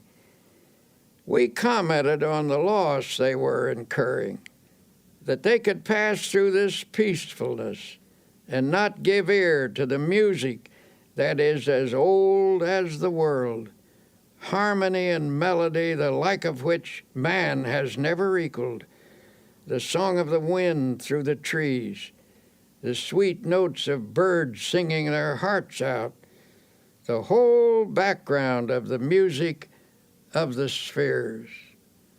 Remember the words of Jesus, "Come ye yourselves apart into a desert place and rest a while." Frequently enough, I've had to remind myself to practice this truth. But we must discipline ourselves to quietness if we expect its benefits in our lives. To help reduce the tension that seems to dominate people everywhere, you can start by reducing your pace. To do that, you will need to slow down and quiet down. Do not fume. Do not fret. Practice being peaceful. Practice the peace of God, which passeth all understanding. Then note the quiet sense of power that wells up within you.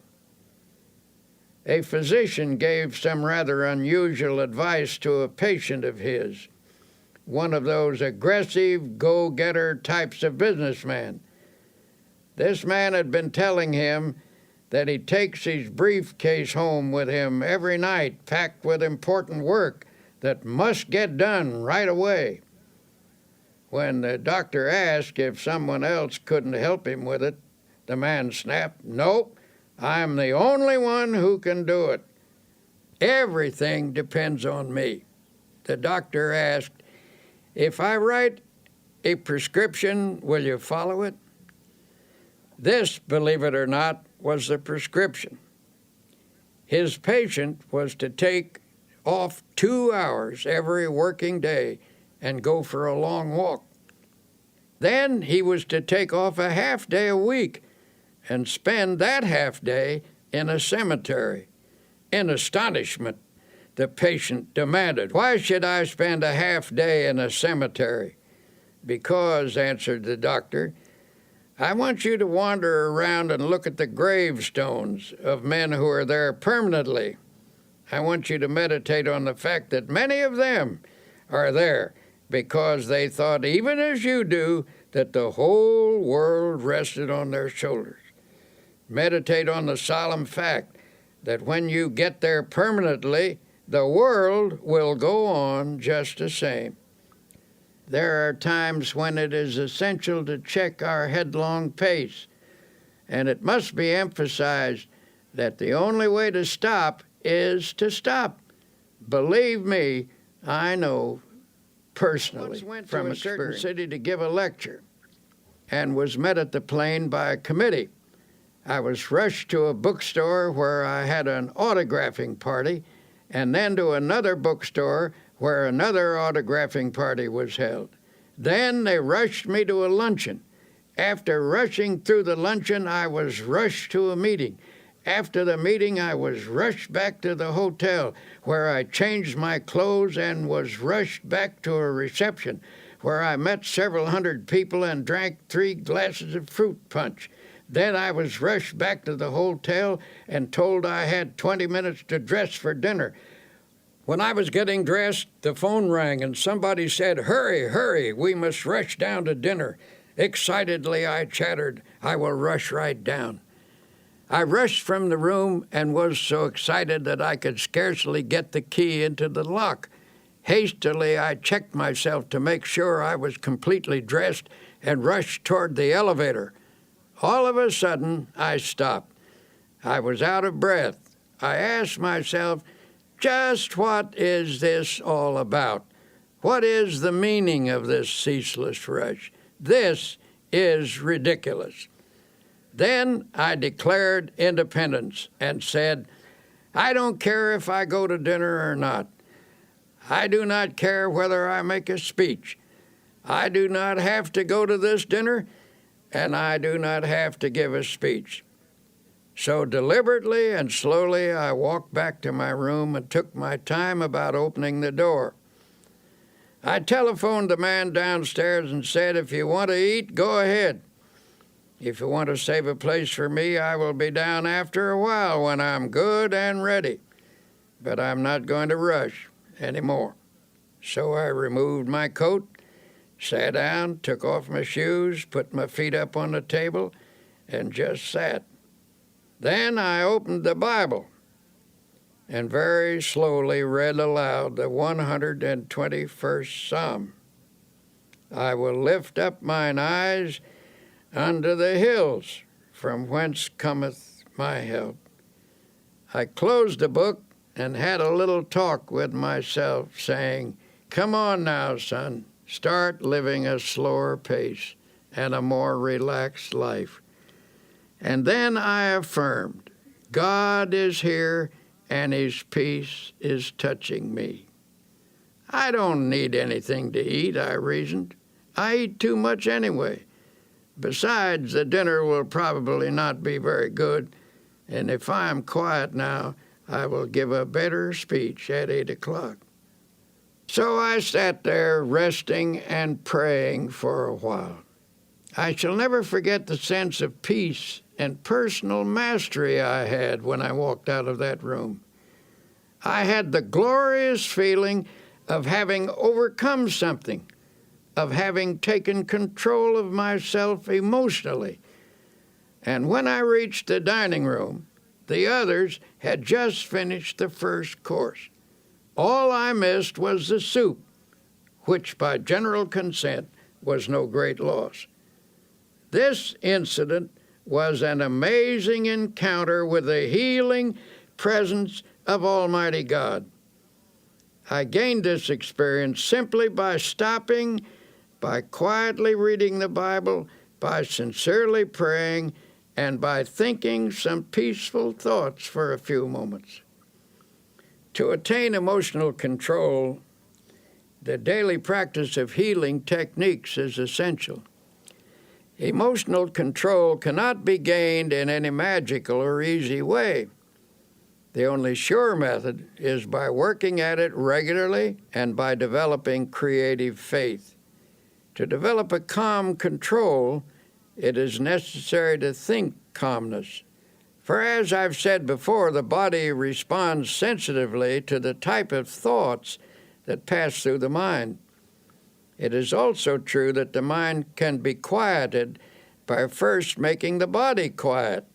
Don't pace the floor. Don't wring your hands. Don't pound or shout or argue or walk up and down.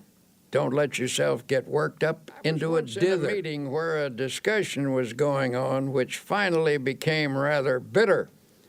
Tempers were getting frayed, and some of the participants were decidedly on edge.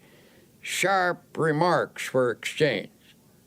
Suddenly one man got up, took off his coat, opened his collar, and lay down on a couch. Everyone was astonished, and someone asked if he felt ill. "No," he said, "I feel fine. But I'm beginning to get mad, and I've learned that it is difficult to get mad lying down." We all laughed, and the tension was broken. So I urge you to slow down, for whatever you really want will be there when you arrive if you work toward it without stress, without pressing. If proceeding under God's guidance and in His smooth and unhurried tempo it is not there, then it was not supposed to be there. If you miss it, perhaps you should have missed it. Try to develop a normal, natural, God-ordered pace. Practice and preserve mental quiet. Learn the art of letting go of all nervous excitement. To do this, stop at intervals and affirm, "I now relinquish nervous excitement. It is flowing from me now. I am at peace." You have a tendency to fume and fret. Here are some exercises that can help you achieve a more peaceful inner tempo. 1. Sit relaxed in a chair. Yield yourself completely to the chair. Starting with your toes and proceeding to the top of your head, conceive of every part of your body as relaxing. Affirm this relaxed state by saying, "My toes are relaxed, my fingers are relaxed, my facial muscles are relaxed," and so on. 2. Think of your mind as the surface of a lake in a storm, tossed by waves and whipped by the wind. Then imagine the waves subside and the surface placid and smooth. 3. Spend 2 or 3 minutes thinking of the most beautiful and peaceful scenes you have ever beheld. A mountain at sunset, for example, or a deep valley filled with the hush of early morning, or a woods at noonday, or moonlight upon rippling waters. In your memory, relive these scenes. 4. Make a mental list of times in your life when you've been conscious of God's watchful care. Recall how He brought things out right and took care of you when you were worried and anxious. Then recite aloud this line from an old hymn: "So long thy power hath kept me, sure it still will lead me on." 5. Repeat the following quotation, which has a great power to relax and quiet the mind. "Thou wilt keep him in perfect peace, whose mind is stayed on thee." Repeat this aloud if possible, so that by the end of the day you will have said it many times. Conceive of these words as active, vital substances that permeate your mind and send a healing balm to every area of your heart and mind. The connection between the mind and the body is a subtle but powerful one. Emotional turmoil can sap your energy, reduce your efficiency, cause poor health, and of course, steal your chances for happiness. Here's Dr. Peale with some thoughts on reversing this process and restoring your vitality. A physician I know says many of his patients have nothing wrong with them except their thoughts. He has a favorite prescription for some of them, and it's a verse from the Bible, no less. It reads, "Be ye transformed by the renewing of your mind." He finds that when his patients change the pattern of their thoughts, they actually achieve a more peaceful state of mind. And that helps to produce health and well-being. Many people can benefit from such a prescription of prayer, faith, and dynamic spiritual thinking. Here's an example. The sales manager of a large company had experienced a serious decline in both ability and energy. He had once been a man of outstanding efficiency and power, but in the last year or so, he'd lost his creative skill and sales were slipping badly. 2 vacations brought no improvement. This man's physician recommended to the company president that his patient come to our religio-psychiatric clinic for an interview. When he arrived, he was rather indignant at being sent to a church. "This is a pretty pass," he fumed, "when they send a businessman to a preacher. I suppose you're going to pray with me and read the Bible," he said irritably. "Well, I wouldn't be surprised," I answered, "for sometimes our trouble lies in an area where prayer and the therapy of the Bible can have an important effect."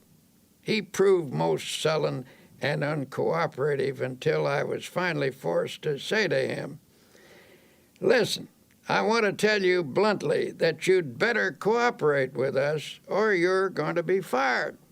"Who told you that?" he demanded. "Your boss," I replied. "In fact, he says that unless we can straighten you out, as much as he regrets it, you're through." You never saw such a stunned expression on anybody's face. "What do you think I ought to do?" he finally stammered. "A person often gets himself into the state you're in," I replied, "because the mind is filled with fear, anxiety, tension, resentment, guilt, or a combination of all of these. When these ingredients accumulate to a certain weight, the personality cannot support them any longer and gives way. Normal sources of emotional, spiritual, and intellectual power become clogged up.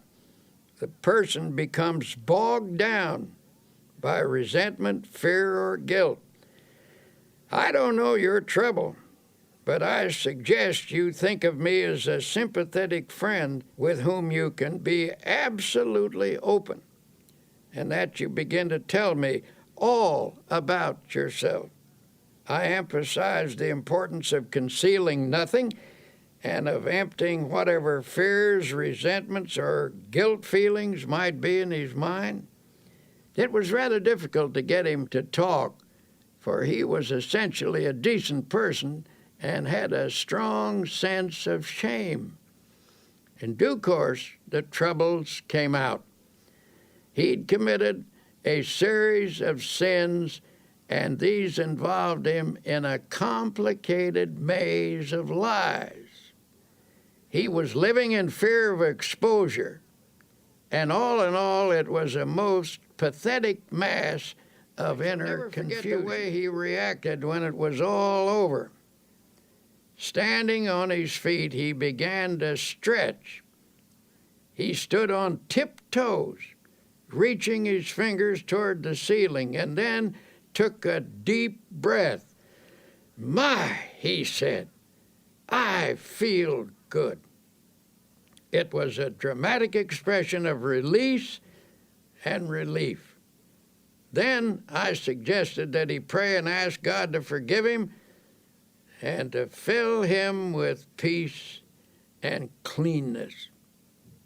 "Do you mean for me to pray aloud?" he asked dubiously. "I never did that in my whole life." "Yes," I said, "it's a good practice, one that will strengthen you." It was a simple prayer, and as best as I can recall it, this is what he said. "Dear Lord, I've been an unclean man, and I'm sorry for the wrong I have done. I've poured it all out to my friend here. I now ask you to forgive me and to fill me with peace. Also, make me strong so that I will never repeat these actions. Help me to be clean again, and better, lots better." He went back to his office that very day. Nothing was ever said to him, and it did not need to be, for soon he got back into stride and regained his position as one of the best sales managers in his city.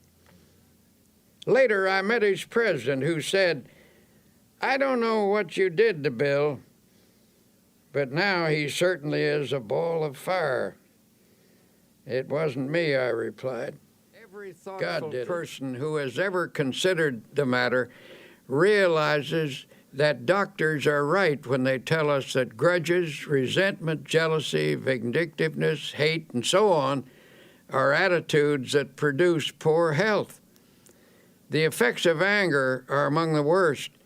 Have a fit of anger and experience for yourself that sinking feeling in the pit of your stomach, that sense of sickness. Chemical reactions in the body are set up by emotional outbursts, which in turn result in feelings of ill health. Should these continue, either violently or in a simmering state, over a period of time, the general condition of the body will deteriorate. Violent negative emotions place great strain upon the heart. One doctor describes how common it is for a person's blood pressure to jump 60 points almost instantly in response to an outburst of anger. A colleague of his suffered from a heart condition and knew that he was at the mercy of anyone who could annoy him. His death, in fact, resulted from a heart attack caused by a fit of anger when he forgot to discipline himself. This doctor suggests, whenever a problem starts to vex you or you begin to get angry, let yourself go limp all over. This will dissipate your inner turmoil. In a speech to the American College of Physicians, Dr. Edward Weiss of Temple University Medical School stated that emotions and feelings are quite as real as germs and no less respectable in their power.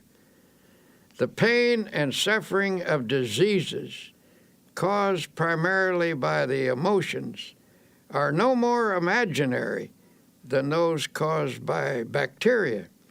For example, chronic victims of pains and aches in the muscles and joints may be suffering from nursing a smoldering grudge against someone, possibly close to them. And usually a patient is completely unconscious of his own role in developing the disease. Such persons are often suffering from a disorder of their feelings, often linked to a marital or parent-child problem. I was once told about a woman who came to her doctor complaining that her hands kept breaking out, a problem which was diagnosed as eczema. This doctor encouraged his patient to talk about herself. It turned out that she was a very rigid, unhappy person, and he encouraged her to see a psychiatrist for help. The psychiatrist saw at once that there was some irritating situation in her life that she was translating outwardly in the form of a skin rash. Thus, she was taking out on her own body the urge to scratch something or someone. The doctor finally put it to her bluntly. "What's eating you? You're peeved at something, aren't you?" He reported that she stiffened up like a ramrod and marched right out of the office, so he knew he'd been on target. A few days later, she came back. Due to the agony of the eczema, she was ready to let him help her, even if it meant she had to give up a hatred. It turned out to be a family argument about a will. This woman felt she'd been unfairly treated by a younger brother of her hostility and made up with her brother. The eczema vanished within 24 hours. Such cases go on and on. When people allow their emotions to get the better of them, their body responds by breaking down in small or sometimes in large and grave ways. How we think we feel physically has a definite effect on how we do feel. If your mind tells you you're tired or ill, the nerves and the muscles accept that as a fact. On the other hand, if you convince yourself that you feel refreshed and healthy, energy and well-being can also be generated. The body is designed to produce all the energy you need over an amazingly long period of time. To have good health, a person must take reasonable care of his body with proper diet, exercise, sleep, and so on. To complete the prescription, a well-balanced emotional life is also necessary. When body, mind, and spirit work harmoniously, energy is continuously replaced. The longer I live, the more I'm convinced that neither age nor circumstance needs to deprive us of energy and vitality. If you are feeling under par, I recommend that you do a very scrupulous self-analysis. Honestly ask yourself if you're harboring any ill will or resentment or grudges, and if so, cast them out. Every day and every night of your life, these feelings eat away at you. Emotional ills sap your energy, reduce your efficiency, cause poor health, and of course, they steal your chances for happiness. And yet some people still think that when the Bible tells us not to hate or get angry, it is theoretical advice. The Bible is not theoretical. It is our greatest book of wisdom. It is filled with practical advice on living and on health. Since irritation, anger, hate, and resentment have such a powerful effect on our health, what is the antidote?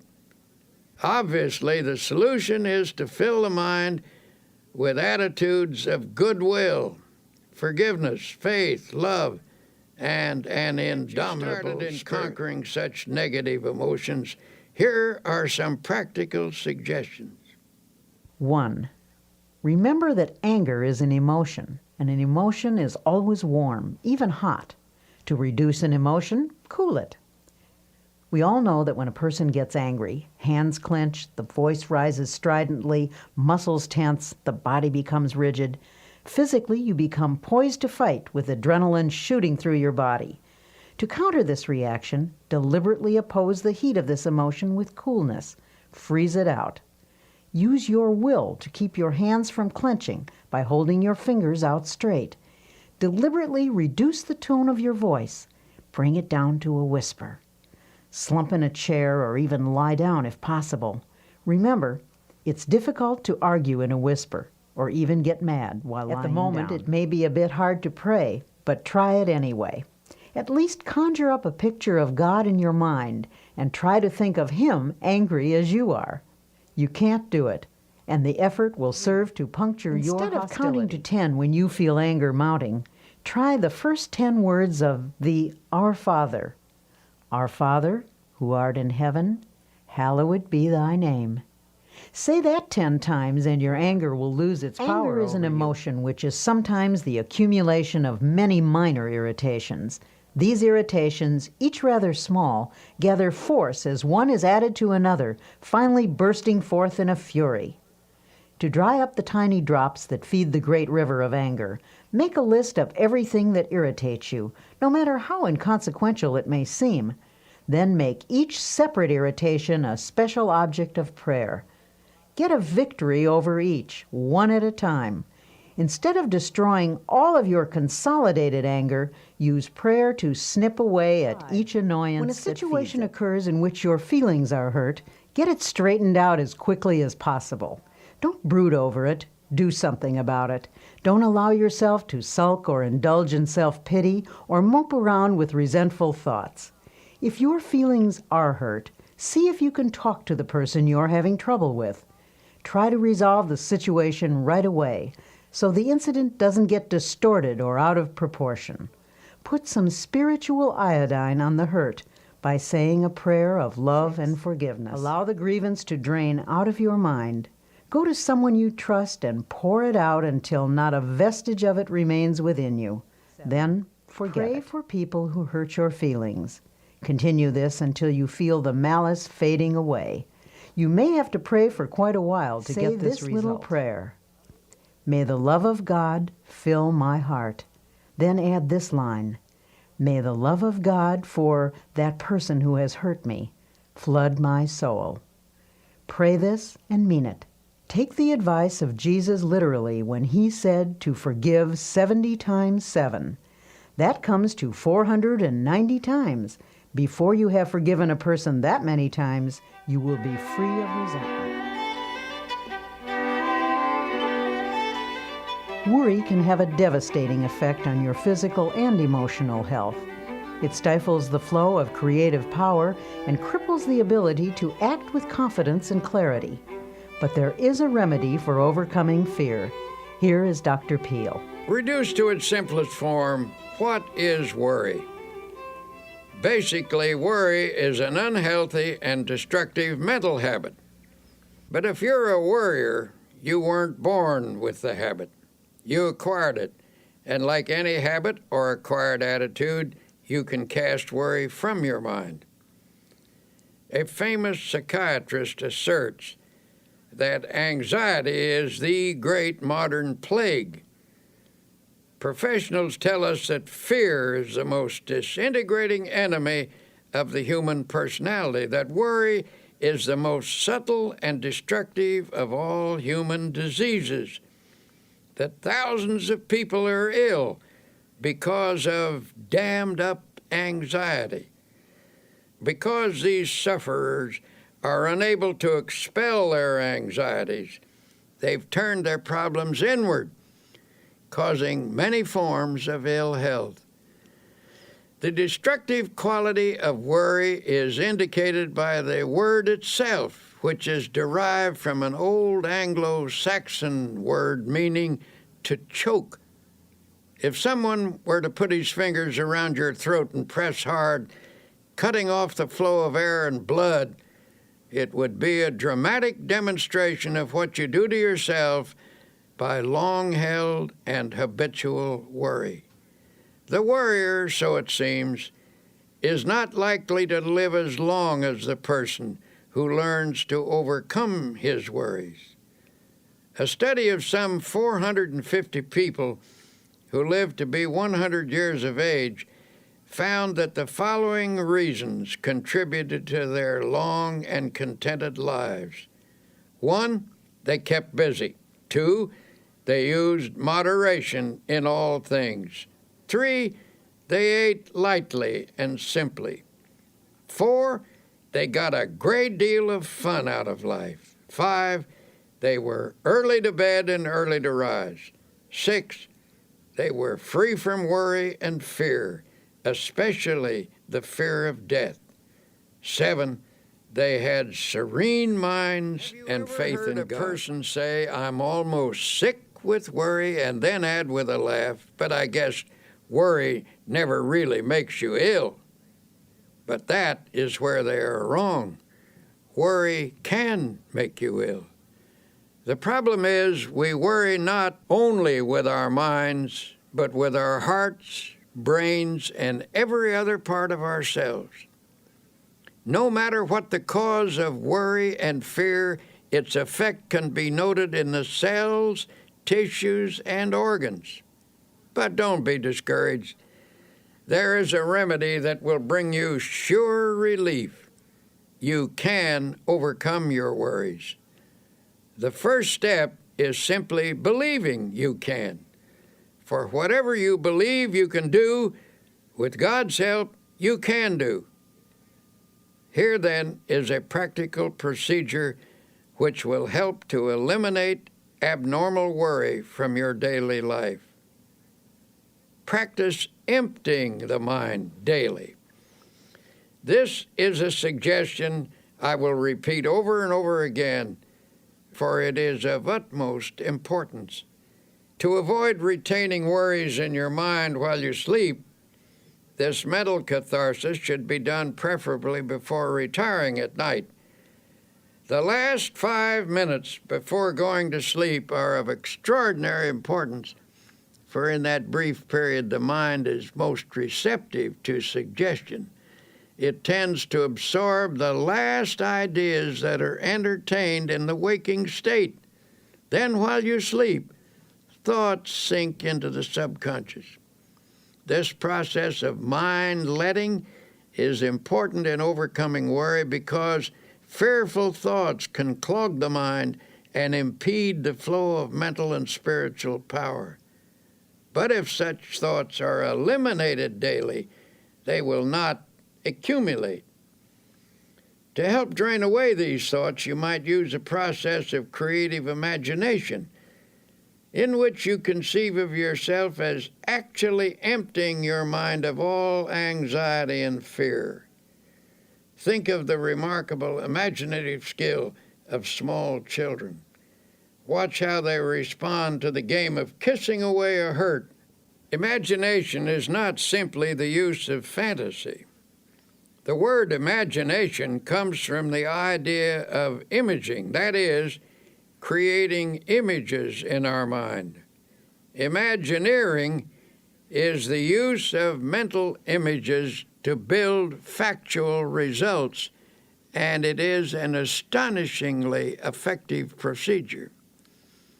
What you create with your imagination, whether it is an image of fear or of release from fear, may ultimately become a fact if it is held in your mind with sufficient faith.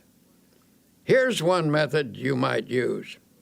Picture all your worry thoughts flowing out from you in the same way that water flows from a basin by removing the stopper. During this visualization, repeat the following affirmation.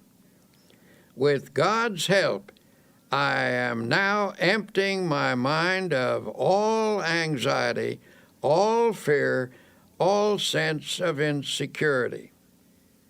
Repeat this slowly 5 times. Then add, I believe that my mind is now emptied of all anxiety, all fear, all sense of insecurity. Repeat the statement 5 times while holding a mental picture of your mind as being emptied. Then thank God for thus freeing you from fear, and then go to sleep. The curative process. Use this method mid-morning and mid-afternoon as well as bedtime. Go into some quiet place for 5 minutes for this purpose. Do this faithfully, and you will soon know its beneficial results. In due course, this thinking will drive out worry. I cannot emphasize enough the importance of freeing your mind from worry and fear. Fear something over a long period of time, and there is a real possibility that you may actually help bring it to pass. The Bible contains a line which is one of the most terrible statements ever made, terrible in its truth. It's this, for the thing which I greatly feared is come upon me. Of course it will. For if you fear something continuously, you tend to create conditions in your mind that encourage its development. Faith is the one power against which fear cannot stand. Master faith, and you will automatically master fear. As the Bible also suggests, that which I have greatly believed has come upon me. In many different ways, the Bible tells us that if we have faith, nothing is impossible. So if you shift your mind from fear to faith, You will stop creating the object of your fear and will instead create the object of your faith. In the campaign against the worry habit, here's a useful strategy. The vast tree of worry which has grown up in your personality over long years can best be handled by making it as small as possible. First, snip off the little worries and expressions of worry. For example, reduce the number of worry words in your conversation. Words may be the result of worry, but they also create worry. When a worry thought comes to mind, immediately remove it with a faith expression. For example, instead of saying, "I'm worried that I will miss the train," put the worry out of your mind with a prayer and get started a little earlier. The less worrying you do, the more likely you are to be well organized, for the uncluttered mind is systematic and better able to regulate time. A friend of mine says that every morning before he gets up, he repeats the words, "I believe," 3 times. Thus, at the day's beginning, he conditions his mind to faith, and it never leaves the conviction that by faith he is going to overcome his problems and difficulties during the day. He starts the day with creative, positive thinking in his mind. He believes, and it is very hard to hold back the person who believes.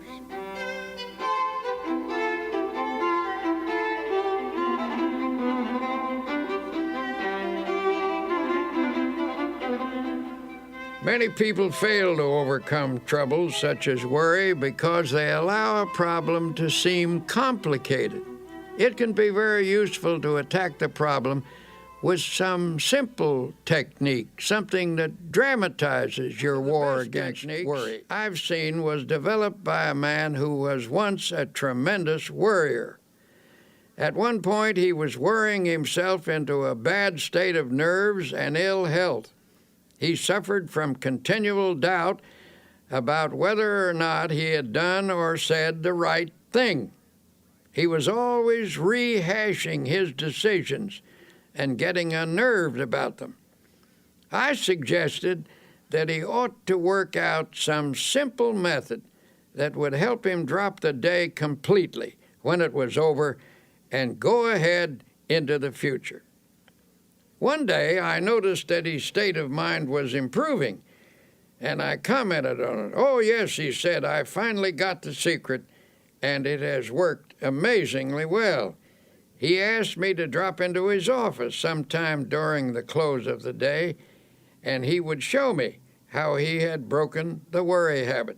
One evening I did, and he explained that he'd worked out a little ritual to perform every night before leaving his office. We picked up our hats and coats and started toward the door. By the door stood a wastebasket, and above it on the wall was a calendar. You could see only one date at a time, and that date was in large print.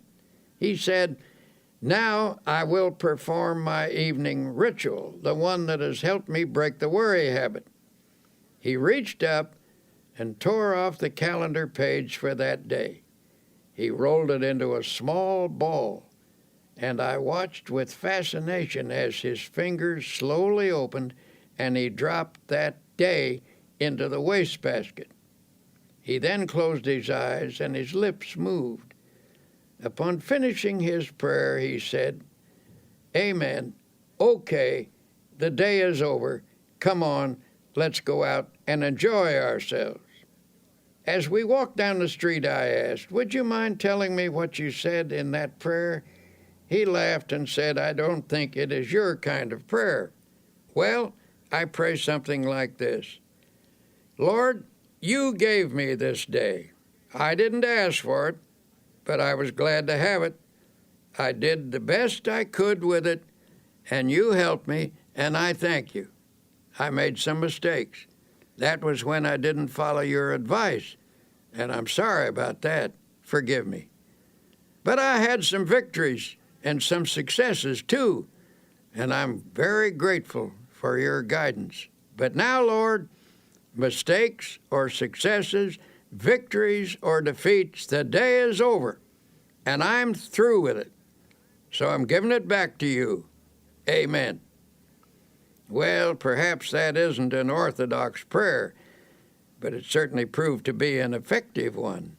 He dramatized the finishing of the day, and he set his face to the future, expecting to do better tomorrow. When the day is over, God blacks it out by bringing down the curtain of night. This man cooperated with God's method, and his past mistakes and failures gradually lost their hold on him. He was released from the worries that accumulated from his yesterdays.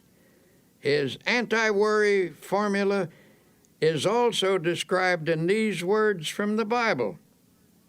But this one thing I do, forgetting those things which are behind, and reaching forth unto those things which are before, I press toward the mark for the prize of the high calling of God in Christ Jesus.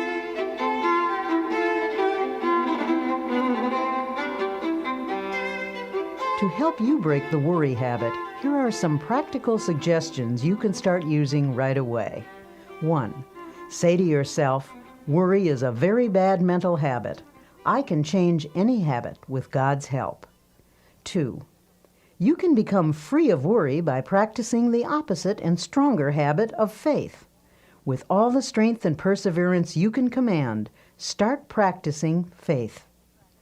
3. How do you practice faith? Here's a good way to begin. First thing every morning before you rise, say out loud, I believe.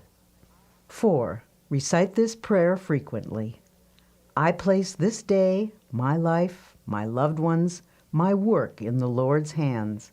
There is no harm in the Lord's hands, only good. Whatever happens, whatever results, if I am in the Lord's hands, it is His will, and it is good. 5. Practice saying something positive about everything. For example, don't say, this is going to be a terrible day. Instead, affirm, this is going to be a glorious day.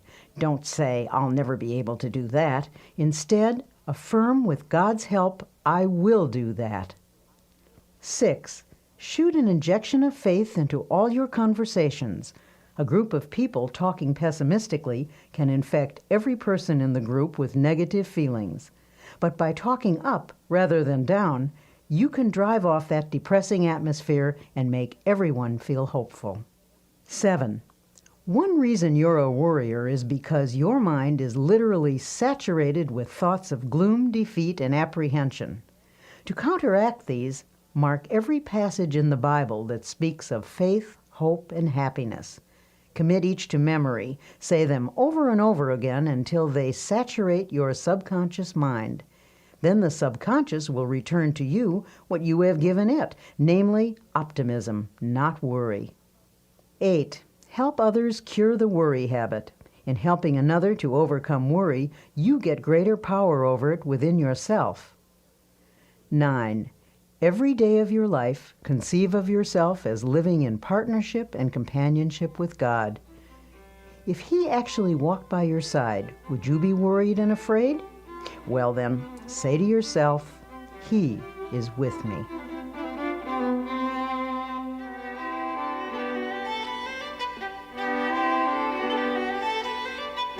For most people, happiness is perhaps the most precious commodity in the world, and yet, all too often, it eludes us. In this segment called Create Your Own Happiness, you'll discover why happiness is really a state of mind. Once I met a man who absolutely bubbled over with radiant happiness. When I asked him his secret, he said, "Why, it's just as plain as the nose on your face." When I get up in the morning, I realize I have two choices, either to be happy or unhappy. And what do you think I do? I just choose to be happy, and that's all there is to it. Now, that may seem a superficial response, but I recall that Abraham Lincoln, who nobody could accuse of being superficial, said that people were just about as happy as they made their minds up to be. Perhaps the easiest thing in the world to find is a way of being unhappy. Just choose unhappiness. Go around telling yourself that things aren't going well, that nothing is satisfactory, and you can be quite sure of being unhappy. But say to yourself, things are going nicely, life is good, I choose happiness, and you can be quite sure of having your choice. Children are much more adept at finding happiness than most adults. The adult who can carry the spirit of a child into middle and old age is a kind of genius, for he will preserve the truly happy spirit with which God endows the young. The subtlety of Jesus Christ is remarkable, for he tells us that the way to live in this world is to have a childlike heart and mind. In other words, never get old or dull or jaded in spirit. Don't become super sophisticated. A 9-year-old was asked what makes her happy.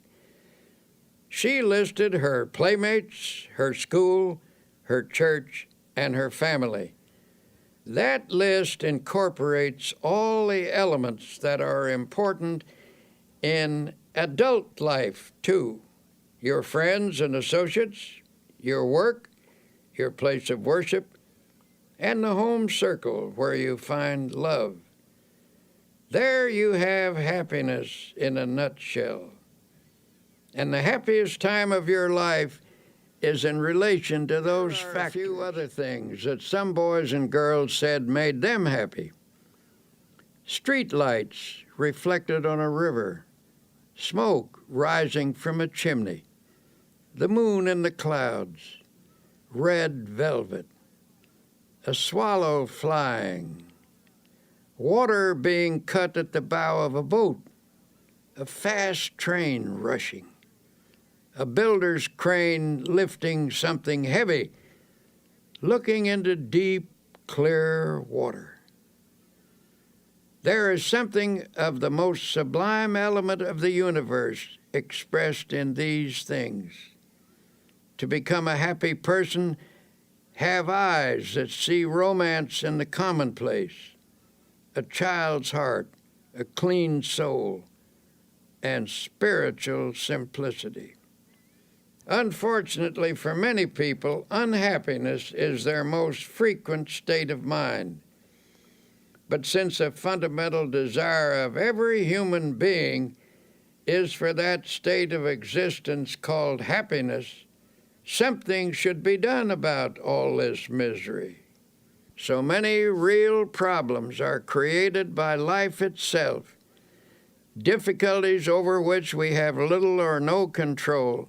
It is simply foolish to further create our own. But the truth is, by our thoughts and attitudes, we distill out of the ingredients of life either happiness or unhappiness for ourselves. We can manufacture unhappiness simply by our thinking. We do this, for example, when we habitually take on negative attitudes, such as, everything is going to turn out badly, or other people are always getting what they don't deserve, or how come I never get what I want. Unhappiness is further increased when we saturate our minds with resentment, hate, fear, and worry. Well then, if we ourselves create such a large proportion of our unhappiness, how can we produce happiness instead? An incident from one of my railroad journeys may suggest an answer. One morning, a half dozen of us were shaving in the men's lounge. As always in such close quarters after a night on a train, this group of strangers was not disposed to be cheerful. There was little conversation, and that little was mostly mumbled. Then a man came in wearing a broad smile. He greeted us all with a bright good morning, but received rather unenthusiastic grunts in return. As he went about his shaving, he was humming a happy little tune. It got a bit on the nerves of some of the men, and finally one said rather sarcastically, "You certainly seem to be happy this morning. Why all the cheer?" "Yes," the man answered. "As a matter of fact, I am happy. I do feel cheerful." Then he added, "I make it a habit to be happy." That's all he said. But that simple statement is really quite profound. For happiness depends, to an important degree, upon the habit of mind we cultivate. The book of Proverbs, that collection of wise sayings, puts it in another way. He that is of a merry heart hath a continual feast. Out of the happiness habit comes a happy life. And because we can cultivate a habit, we therefore have the power to create our own happiness habit. Make a mental list of pleasant thoughts and pass them through your mind several times a day. If an unpleasant thought should enter your mind, immediately stop, consciously reject it, and substitute a pleasant thought. Every morning before rising, lie relaxed in bed for a few minutes. Let pictures of each happy experience you expect to have during the day pass across your mind. Savor their joy. Such thinking will help cause events to turn out that way. Do not affirm that things will not go well that day. By merely saying that, you can actually help to make it so. You will draw to yourself every factor, large and small, that will contribute to unhappy conditions. As a result, you will find yourself asking, why does everything go badly for me? What's the matter with everything? Tomorrow, try this plan instead. When you rise, say out loud 3 times this one sentence. This is the day which the Lord hath made. I will rejoice and be glad in it. Repeat it in a strong, clear voice with positive tone and emphasis. The statement, of course, is from the Bible, and it is a good cure for unhappiness. While dressing or shaving or getting breakfast, you might also say aloud a few such remarks as, I believe this is going to be a wonderful day. I believe I can successfully handle all the problems that will arise. I feel good physically, mentally, emotionally. I am grateful for all that I have had, for all that I now have, and all that I shall have. Things are not going to fall apart because God is here, and He is with me, and He will see me through. I thank God for every good these phrases and meditate on their meaning. You will change the character of your day by starting off with a positive frame of mind.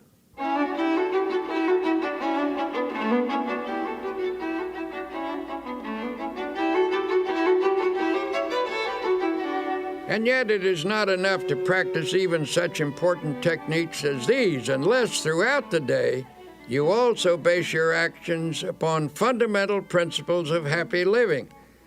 One of the most simple and basic of such principles is that of human love and goodwill. One man who truly knew happiness was a friend of mine named Ralston Young, who was once famous as Red Cap number 42 in New York City's Grand Central Station. This man carried bags for a living, but his real job was living the Spirit of Christ. As he carried a person's suitcase, he tried to share a little Christian fellowship. He carefully watched a customer to see if there was any way he could give them more courage and hope. One day he was asked to take an elderly lady down to her train. As he wheeled her into an elevator, he noticed there were tears in her eyes. He asked the Lord how he could help her, and the Lord gave him an idea. As he wheeled her off the elevator, he said with a smile, "Ma'am, if you don't mind my saying so, that is a mighty pretty hat you're wearing." She looked up at him and said, "Why, thank you. And I might add," he said, "that sure is a pretty dress you have on. I like it so much." This appealed to her, and despite the fact that she wasn't feeling well, she brightened up and asked, "Why in the world did you say those nice things to me? It's very thoughtful of you." "Well," he said, "I saw how unhappy you were. I saw that you were crying, and I just asked the Lord how I could help you. The Lord said, speak to her about her hat. The dress," he added, "was my own idea." When he asked her if she didn't feel well, she told him that she was in constant pain. She asked him, "Do you by any chance know what it means to be in pain all the time?" Ralston had an answer. "Yes, ma'am, I do. A long time ago I lost an eye, and it hurt like a hot iron day and night. But," she said, "you seem to be happy now. How did you do it?" By this time he had her in her seat in the train, and he said, "Prayer, ma'am, just by prayer." Softly she asked, "Does prayer, just prayer, take your pain away?" "Well," answered Ralston, "perhaps it doesn't always take it away. I can't say that it does, but it always helps to overcome it so it doesn't seem like it hurts so much. Just keep on praying, ma'am, and I'll pray for you too." Her tears were dried now, and she looked up at him with a smile, took him by the hand, and said, "You've done me so much good." A year passed, and one night at the station a young woman came to see Ralston. She said, "I bring you a message from the dead. Before she died, my mother told me to find you and to tell you how much you helped her last year when you took her to the train in her wheelchair.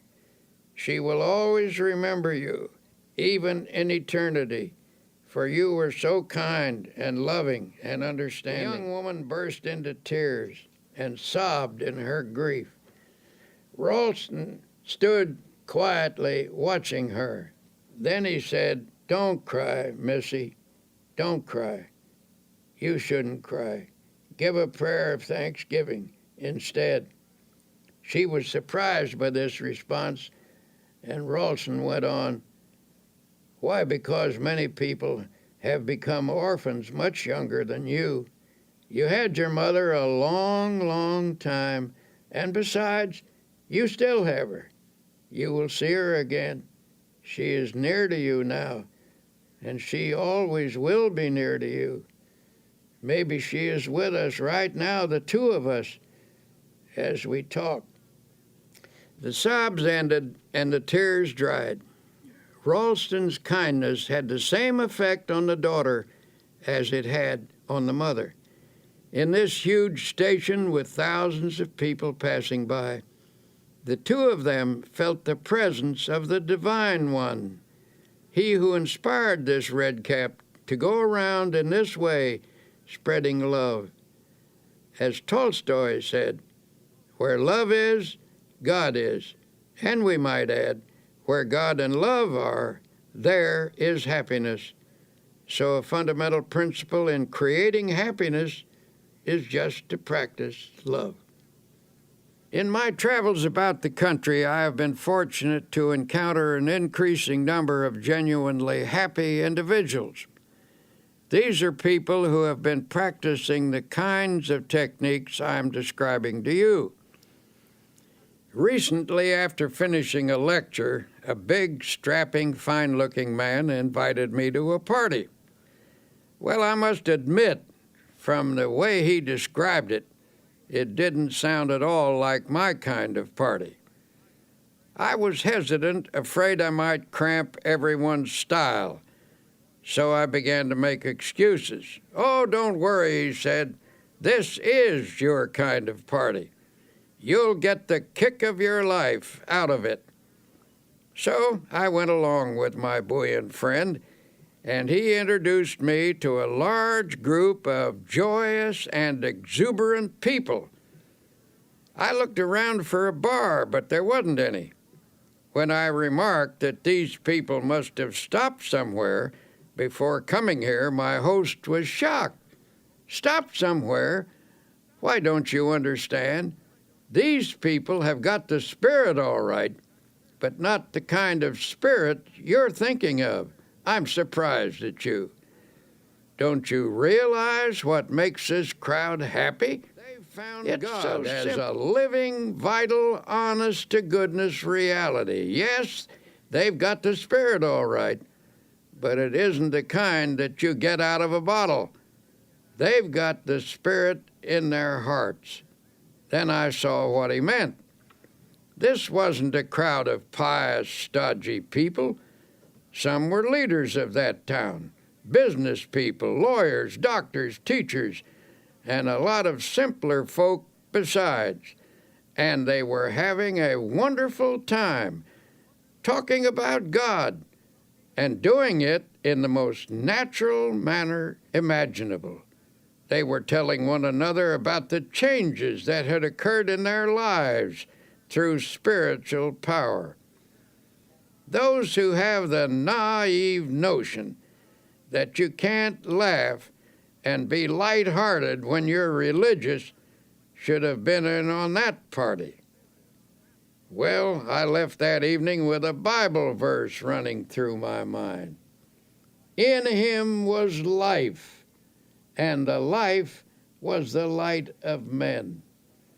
That was the light that I saw on the faces of those happy people, an inner light reflected outwardly on their faces, and it came from an effervescent spiritual something that they had taken into themselves. Life means vitality, and these people obviously were getting their vitality from God. Through faith in God and in themselves, they had found the power that creates confidence. If you want to create and a little more happiness. happiness in your life, here are a few ideas. 1. Remember it is primarily your thoughts and attitudes that determine how happy you are.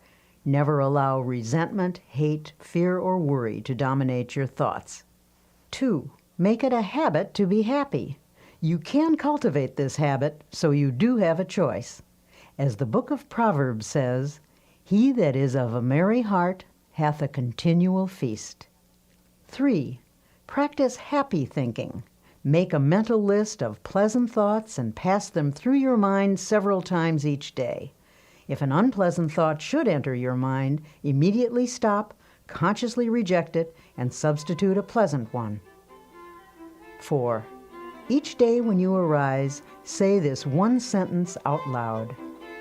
"This is the day which the Lord hath made. I will rejoice and be glad in it."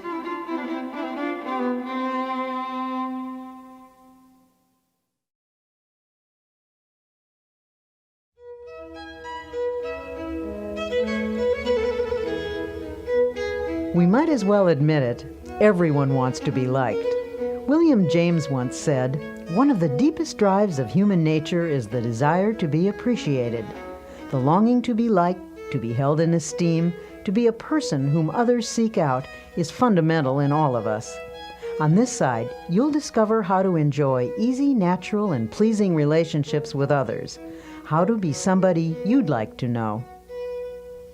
A poll was taken among some high school students, asking them what they most desired. By overwhelming majority, the students answered that they wanted to be popular. Older people have this same urge. Indeed, it is doubtful if anyone ever outlives the desire to be highly regarded or to have the affection of friends and associates. The feeling of not being wanted or needed is one of the most devastating of all human emotions. Being needed by others is absolutely necessary for emotional stability and happiness. Yet it is sad to realize how many people suffer from a sense of isolation. I was at a luncheon once when a young doctor rushed in to take his place at the table. He looked frazzled as he sat down with a weary sigh. If only the telephone would stop ringing, he complained. I can't get anywhere because people call me all the time. I wish I could put a silencer on that phone. An elderly doctor at the table spoke up. I know how you feel. I used to feel that way myself. But you should be thankful the phone does ring. Be glad people want and need you. Then he added pathetically, nobody ever calls me anymore. I would like to hear the telephone ring again. Nobody wants me, and nobody needs me. I'm a has-been. The feeling of not being wanted or needed can produce frustration, illness, and even aging. It is not only a sad way to live, but it is damaging to the human psyche. If you're feeling useless, for your own sake, do something about it. Try getting out of yourself for a while. Stop feeling sorry for yourself and find a way instead to provide a service for someone else. Think about people who are less fortunate than you who need help. Volunteer for a worthwhile cause. Not only will you find the esteem we all need, but others will greatly benefit by what you give. People who give. deliberately strive to be popular often fail in the attempt. Popularity sought purely for its own sake can be a superficial goal which encourages superficial results. On the other hand, we all know someone who has that extra something, a magnetism that comes from inner confidence. Without even trying, these people never seem to lack for friends. Before we begin talking about ways to improve your relationships, let me warn you that no one, no matter how terrific, is liked by everyone. It's a curious quirk in human nature, but there are certain people with whom we simply don't click. Even the Bible recognizes this fact about human nature, for it says, if it be possible, as much as lieth in you, live peaceably with all men. The Bible is a very realistic book. It knows people, their infinite possibilities, as well as their imperfections. The Bible advised the disciples that they should do their best to get along with the people in the villages they visited. But if they still couldn't do so, after trying sincerely, they were to shake off the very dust of the village from their feet. And whosoever will not receive you when you go out of that city, shake off the very dust from your feet for a testimony against them. This is all by way of saying that if you don't achieve perfect popularity with everyone, don't let it bother you too much. People have never mastered the knack of being sought after, and it's not for lack of trying. Some people even go to extremes, acting in a manner they don't really enjoy, all because of their intense desire to be liked. Unfortunately, this desire is often merely a search for a superficial kind of popularity. Having said that, now let me tell you that there are certain procedures which can make you a person that other people like to be with, without becoming artificial or putting on an act. You can enjoy satisfactory personal relationships even if you are a difficult person or are by nature shy and retiring. Here are some suggestions. First, try to be a comfortable type of person, the kind that others can be easy with. Some people always keep a barrier between themselves and the world. It's a strain just to be with them. A stiff, unresponsive individual never quite meshes into a group. It's hard to know what they're feeling or how they're going to react. They make you feel a little uneasy. But a comfortable kind of person is easygoing and natural. They have a pleasant, kindly, genial way about them. Being with them is a bit like wearing an old hat or an old pair of shoes. It is important to try to be natural. Someone who is easy to be with usually has a big soul quality about them. Little people, those who are overly concerned about their place or position, are often stiff and easily offended. Although there are many characteristics that contribute to a likable personality, there is one basic trait that surpasses all others. That is a sincere and forthright interest in and love for people. If you're having trouble with relationships, perhaps you should look for elements in your personality that cause strain when you're with others. Don't automatically assume that other people don't like you because of something wrong with them. Perhaps the trouble is within yourself. Finding and eliminating such problems requires scrupulous honesty and may also involve the help of a professional counselor. The scratchy elements of your personality may be qualities you've acquired over the years. Perhaps you assumed them as a defense, or they may be the result of attitudes developed in your younger days. Regardless of their origin, they can be eliminated. Came to us seeking help for problems with personal relationships. He was about 35 years old, and such an appealing-looking man, it seems surprising that people shouldn't like him. Yet he proceeded to outline an unhappy set of circumstances to illustrate his dismal failure with people. "I do my best," he said. "I've tried to put into practice the rules I've been taught about getting along with people, but I get nowhere with the effort. People just don't like me." After talking with him, the trouble became apparent. His manner of speech conveyed a persistently critical attitude. This attitude was thinly veiled, but still it was there.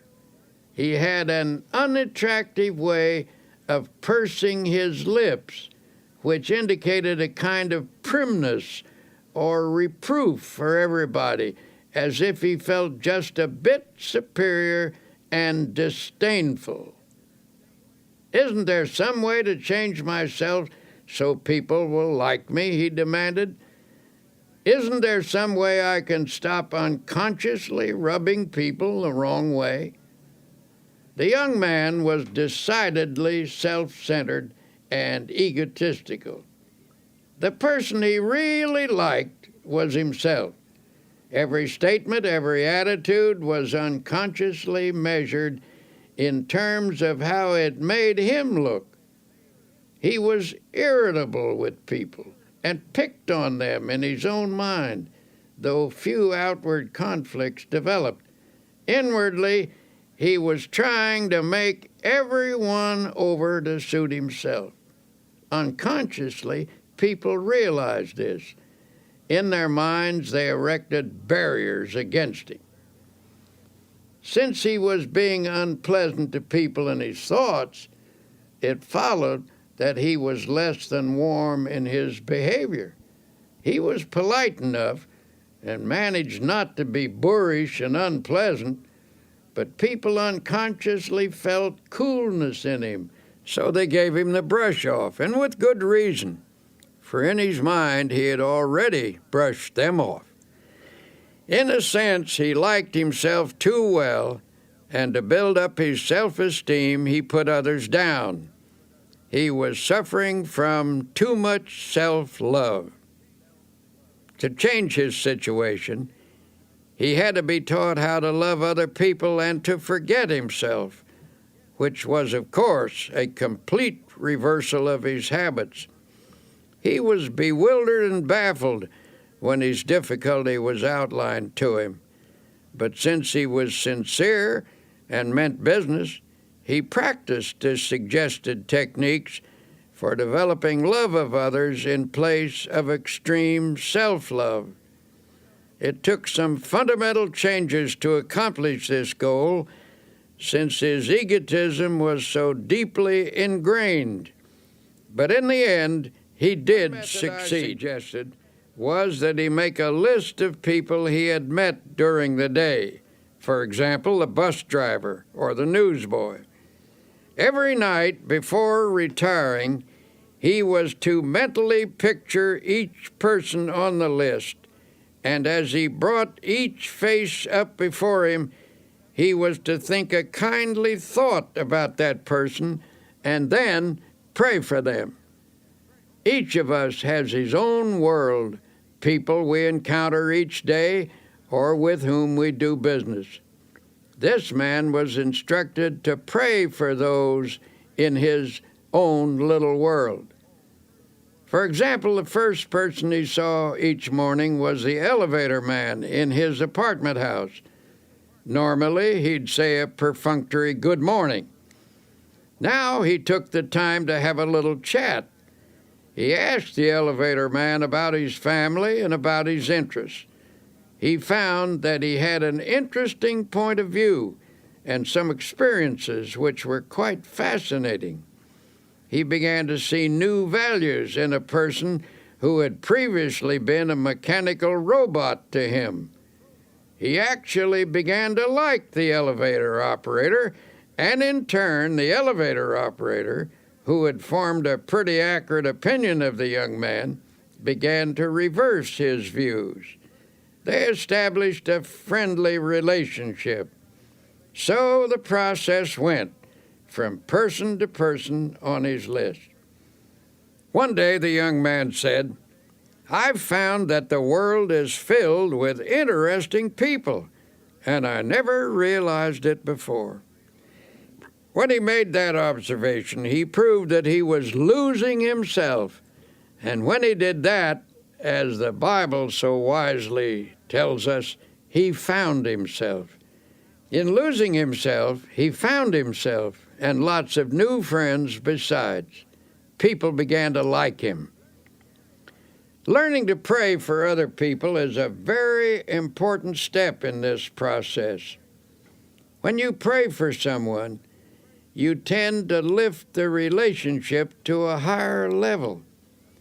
The best in other people begins to flow out toward you as your best flows toward them. In the meeting of the best, in each, a higher understanding is established. Essentially, getting people to like you is merely the other side of liking them. One of the most popular men who lived in the United States in this century was the late Will Rogers, and one of the most characteristic statements he ever made was, "I never met a man I didn't like." Now, that may have been a slight exaggeration, but I'm sure Will Rogers didn't think so. That is truly the way he felt about people, and as a result, people opened up to him like flowers to the sun. Another important way to get people to like you is to practice building up their ego. Everyone has a normal desire for feelings of self-importance. If I deflate your ego, and therefore your self-importance, I show my lack of respect for you.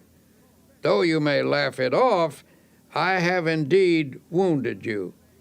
And while you may exercise charity toward me, unless you are finely developed spiritually, you're not going to like me very much.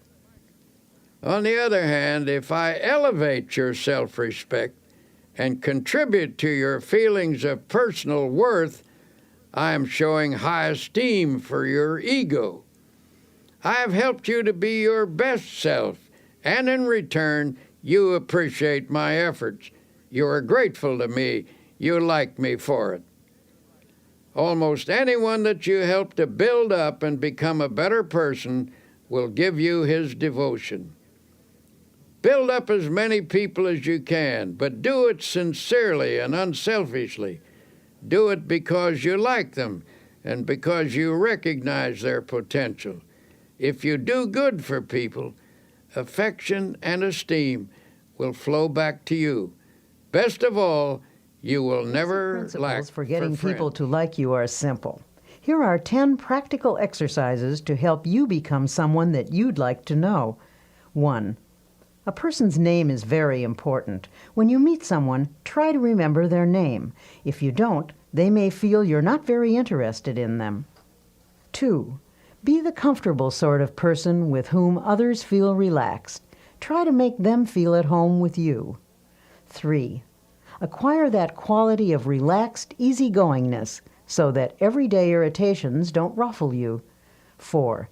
Don't be egotistical. Guard against giving the impression that you know it all. 5. Try to be an interesting person. Cultivate interests to keep your mind alive. People enjoy being with someone who is stimulating. 6. Get those scratchy elements out of your personality. If you suspect there may be bothersome traits you're not aware of, get a friend or perhaps a professional to help you. 7. Attempt to heal the misunderstandings you've had with others. Sincerely drain off your grievances. 8. Practice liking people until it comes naturally to you. 9. Never miss an opportunity to say a word of congratulations upon someone's achievement or express sympathy for their sorrow or disappointment. 10. Strengthen your spiritual life. Then offer strength to others that will help them meet life more effectively. Give strength to people, and they will give affection to you. Winston Churchill once wrote about the great British General Tudor. He commanded a division of the British Fifth Army, which faced the powerful German assault in March 1918. The odds were heavily against him, but General Tudor knew how to meet an apparently immovable and undefeatable obstacle. His method was simple. He merely stood and let the obstacle break on him, and he in turn broke the obstacle. Now here is what Churchill said about General Tudor. The impression I had of Tudor was of an iron peg hammered into the frozen ground, immovable. General Tudor knew how to stand up to an obstacle. Just stand up to it, that's all. Don't whine or complain about it. Don't give way under it. Stand up to it, and it will finally break. You will break it. Something has to break, and it won't be you. It will be the obstacle. People who cringe in front of their challenges not only trip themselves up, but they can often affect a whole team or organization. People like the obstacle man, for example. Here's his story. This obstacle man worked in a large creative organization. He received this name because no matter what suggestion was advanced, his mind instantly latched onto all the possible obstacles in connection with it. One day, the directors of his firm were considering a project which involved considerable expense and some definite hazards, as well as possibilities for success. In a discussion of the venture, the obstacle man would frequently say, "Just a moment, let's consider the obstacles involved." Now, present at this meeting was another man who said very little, but who was greatly respected by his colleagues for his ability and achievements. After listening to the obstacle man's litany of objections, he finally asked, "Why do you constantly emphasize the obstacles in this proposition instead of the possibilities?" The obstacle man responded, "To be intelligent, one must always be realistic, and it is a fact that there are definite problems with this project. What attitude would you take toward these obstacles, may I ask?" The other man unhesitatingly replied, "What attitude would I take toward these obstacles? Why, I would just remove them, that's all, and then I would forget them." "But," said the obstacle man, "that's easier said than done. You say you would remove them and forget them. May I ask if you have any technique for doing this that the rest of us have never discovered?" A slow smile came over the face of the other man as he said, "My entire life removing obstacles, and I never saw one yet that couldn't be removed, provided you had enough faith and guts and were willing to work. Since you want to know how it's done, I'll show you." He then reached into his pocket and took a card out of his wallet. He shoved the card across the table and said, "There, read that. That's my formula. And don't give me a song and dance about how it won't work either. I know better from experience." The obstacle man picked up the card and, with a strange look on his face, read the words to himself. "Read them out loud," urged the other man. In a slow, dubious voice he read, "I can do all things through Christ who strengthens me." The owner of the card put it back in his wallet and said, "I've lived a long time and have faced a lot of difficulties, but there is power in those words, actual power, and with it you can remove any obstacle."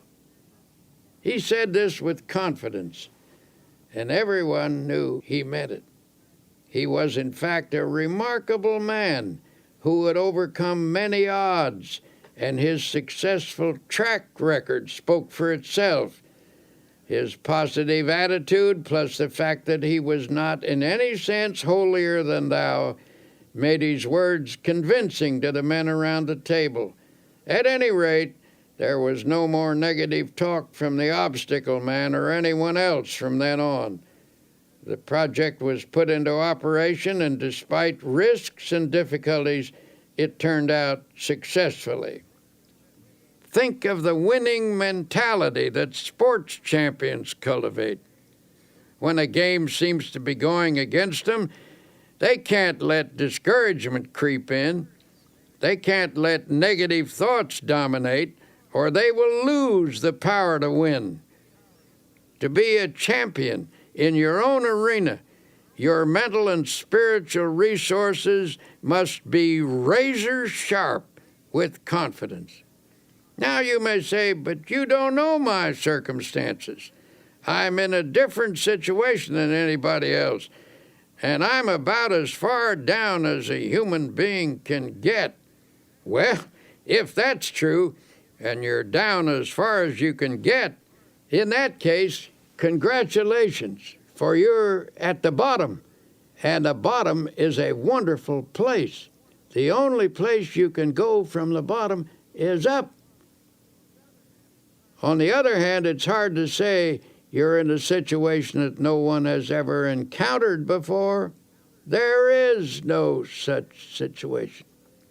Practically speaking, there are only a few human stories, and they've all been enacted before. This is a fact we must never forget.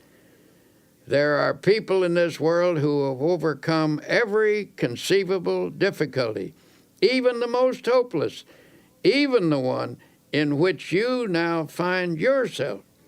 There is always a way out. A wise old man was once asked how he overcame the many difficulties of his life. How do I get through a trouble? Well, first I try to go around it. And if I can't go around it, I try to get under it. And if I can't get under it, I try to go over it. And if I can't go over it, I just plow right through it. Then he added, God and I plow right through it together. One way to help your subconscious become more positive is to eliminate certain expressions of thought and speech, which we'll call the little negatives. These little negatives clutter up the average person's conversation, and while each one is seemingly unimportant in itself, when taken together, they have a total effect of creating a negative mindset. If you analyze your own conversational habits, you may be shocked by what you find. See how often gloomy little statements creep in like, I'm afraid I'll be late, or what if I have a flat tire, or I don't think I can do that, or even, I knew it was going to rain. These are little negatives, to be sure, and a big thought is, of course, more powerful than a little one. But it should never be forgotten that mighty oaks from little acorns grow. And if a mass of little negatives clutters up your conversation, they're bound to seep into your mind. Soon they accumulate in force, and before you know it, grow into big negatives. Make the decision right now to go to work on your little negatives. Root them out of your thoughts and your conversations. The best way to do this is to say a positive word about everything. When you keep asserting that things are going to work out well, that you can do the job, that you will not have a flat tire, that you will get there on time, you invoke the law of positive effects. You will find that good results do occur. Things do turn out well.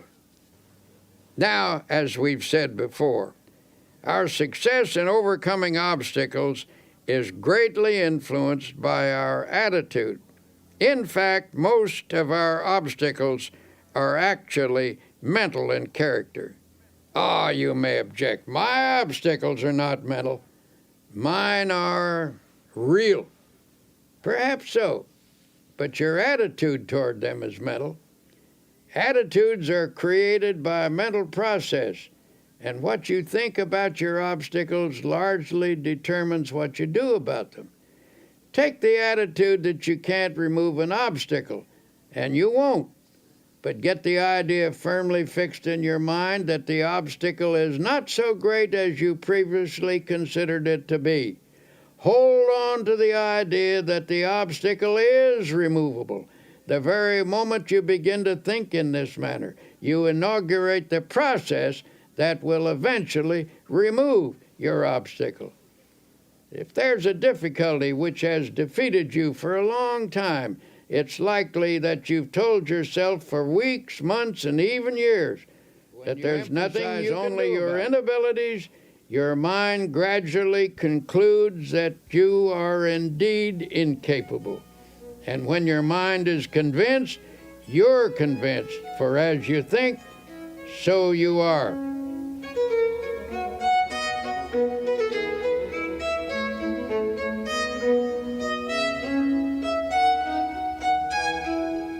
Armed with a new attitude, now take another look at that obstacle that's been bothering you. You will find that it isn't so formidable as you thought. Say to yourself, the rough is only mental. I think victory, I get victory. Remember that formula. Write it on a piece of paper, put it in your wallet, stick it over the kitchen sink, put it on your dressing table and on your desk. Keep looking at it until its truth permeates your whole mental attitude, until it becomes a positive obsession. I can do all things through Christ who strengthens me. What may seem to be a difficult proposition is hard or easy depending upon how we think about it. Some of America's greatest thinkers tackled this question of attitude, and each came to the same conclusion. Ralph Waldo Emerson believed that the human personality can be touched with divine power, and through this channel, greatness is released. William James pointed out that the most important factor in any undertaking is one's belief about it. And Henry David Thoreau told us that the secret of achievement is to hold a picture of a successful outcome in mind. I frequently receive letters from people who discovered just how practical the I don't believe in defeat approach can be. One man wrote to relate his father's story. My father was a traveling salesman, the letter began. Every year he changed the line of goods he would sell and tell my mother that this was the last change. He always said that next year our problems would be over and we would be on Easy Street. But Easy Street never happened, and my father was always tense, always afraid of himself, always whistling in the dark. Then one day a fellow salesman gave Father a copy of a little 3-sentence prayer. He was told to repeat it just before calling on a customer. Father tried it, and the results were almost miraculous. He sold 85% of all the calls he made the first week, and every week after that, the results were wonderful. Some weeks his percentage ran as high as 95, and Father had 16 weeks in which he sold every customer he called on. Father gave this prayer to several other salesmen, and in each case, it brought astounding results. Here is the prayer. I believe I am always divinely guided. I believe I will always take the right turn in the road. I believe God will always make a way where there is no way. Obstacles exist, all right, but even if we don't dream them up, most of the time they're not really as difficult as they seem. It's your attitude that counts. Your attitude which gives obstacles their power or lack of power. To the degree that your attitude shifts from negative to positive, the ability to master your problems will come. You must believe that Almighty God has instilled in you the power to lift yourself out of the rough by keeping your eye firmly fixed on the source of your power.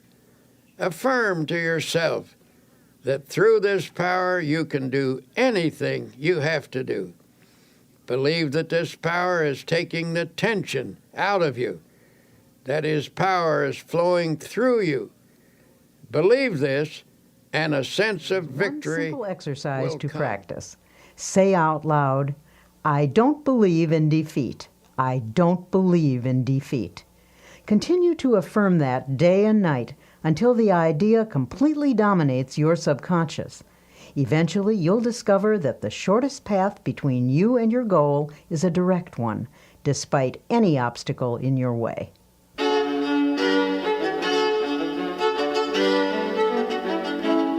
Here you will discover the practical secrets that can lead to a life in which dreams are achieved and expectations are fulfilled. As Dr. Peale says, life cannot deny itself to the person who gives life his all. So, as you listen, keep in mind your most burning desire. Surely there's a way to make it come true. Have you been trained to believe? Are you convinced that you can successfully complete any task you set for yourself? Or are you a doubting Thomas? Do you shrink from even hoping for the things that you would love to accomplish?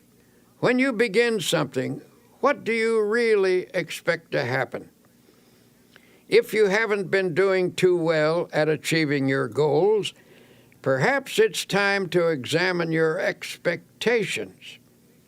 It was William James who said, "Our belief at the beginning of a doubtful undertaking is the one thing that ensures the successful outcome of the venture."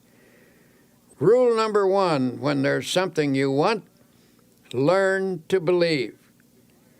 The Bible teaches a technique for obtaining spiritual power, a method which emphasizes how a person can make something of himself. When released, this power can provide one of the greatest forces in human nature: belief, positive thinking, faith in God, faith in other people, faith in yourself, faith in life. This is the essence of the technique. If thou canst believe, it says, all things are possible to him that believeth. If you have faith, nothing shall be impossible unto you. According to your faith, be it unto you. Believe, believe, believe. So it drives home the truth that faith moves mountains. For those who are serious about getting the best out of life, I will once again suggest that you read the New Testament. Notice the number of times it refers to faith. Select a dozen of the strongest statements about faith, the ones you like the best, then memorize each one. Let these faith concepts drop into your conscious mind. Say them over and over again, especially just before going to sleep at night. By a process of spiritual osmosis, they will sink from your conscious into your subconscious mind, and in time, they will restructure your basic thought pattern. Believe that you are experiencing this upthrust of force. You will be amazed at the lifting power you will receive. Naturally, in this process of achieving the best, it is important to know where you want to go in life. You can reach your goals and make your dreams come true only if you know what you want. Lots of people get nowhere simply because they don't know where they want to go. They have no clear-cut, precisely defined purpose. You cannot expect the best if you think aimlessly. I was once consulted by a 26-year-old man who was dissatisfied with his job. He was ambitious to fill a bigger niche in life and wanted to know how to improve his circumstances. In the course of our conversation, I asked him, "Well, where do you want to go?" The young man replied hesitantly, "I don't know exactly. I've never given it any thought. I only know that I want to go somewhere other than where I am." "Well, what can you do best? What are your strong points?" I then asked. "I don't know," the man responded. "I never thought that over." "But what would you like to do if you had your choice? What do you really want to do?" "I just can't say," came the response. "I don't really know what I'd like to do. I never thought it over." Finally, I said, "Now look here. You want to go somewhere from where you are, but you don't know where you want to go. You don't know what you can do or what you would like to do. You'll have to get your ideas organized before you can expect to start getting anywhere." And that is a failure point with many people. They never get anywhere because they have only a hazy idea of where they want to go and what they want to do. No objective leads to no end. A newspaper editor, an outstanding man in his field, was once asked, "How did you get to be editor of this important newspaper?" "I wanted to be," he said simply. "Is that all there is to it?" he was asked. "You want to be, and so there you are?" "Well, that may not be all of it, but that was a large part of the process," he explained. "I believe that if you want to get somewhere in life, you must make a clear decision about what you want to accomplish. Be sure it is a sound objective, then photograph this goal on your mind and hold it there. Work hard, believe in it, and the thought will become so powerful it will tend to assure its own success. I've found that there's a deep tendency to become what your mind pictures, provided the objective is sound and you hold the mental picture strongly enough." Then the editor pulled a well-worn card from his wallet and said, "I repeat this quotation every day of my life. It has become my dominating thought."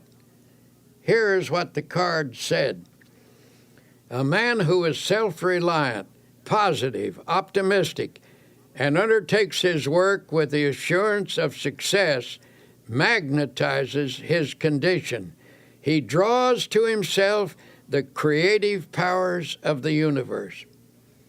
It is indeed a fact that the person who thinks with positive self-reliance and optimism does magnetize his condition, and this releases power to attain a goal. Over and over again, we've seen that what the mind profoundly expects, it tends to receive. Think about that. Perhaps this is because the thing that you expect is what you actually want. Unless you want something deeply enough to create a dynamic atmosphere of positive factors, your desire is likely to elude you. Here is a great law to meditate upon. Faith, power, works wonders. Those 4 words are packed with dynamic and creative force. Hold them in your thoughts. Say them over and over again. Say them until your mind accepts them, until you believe them. Faith, power, works wonders. You can overcome any obstacle. You can achieve the most tremendous things by faith power. And how do you develop faith power?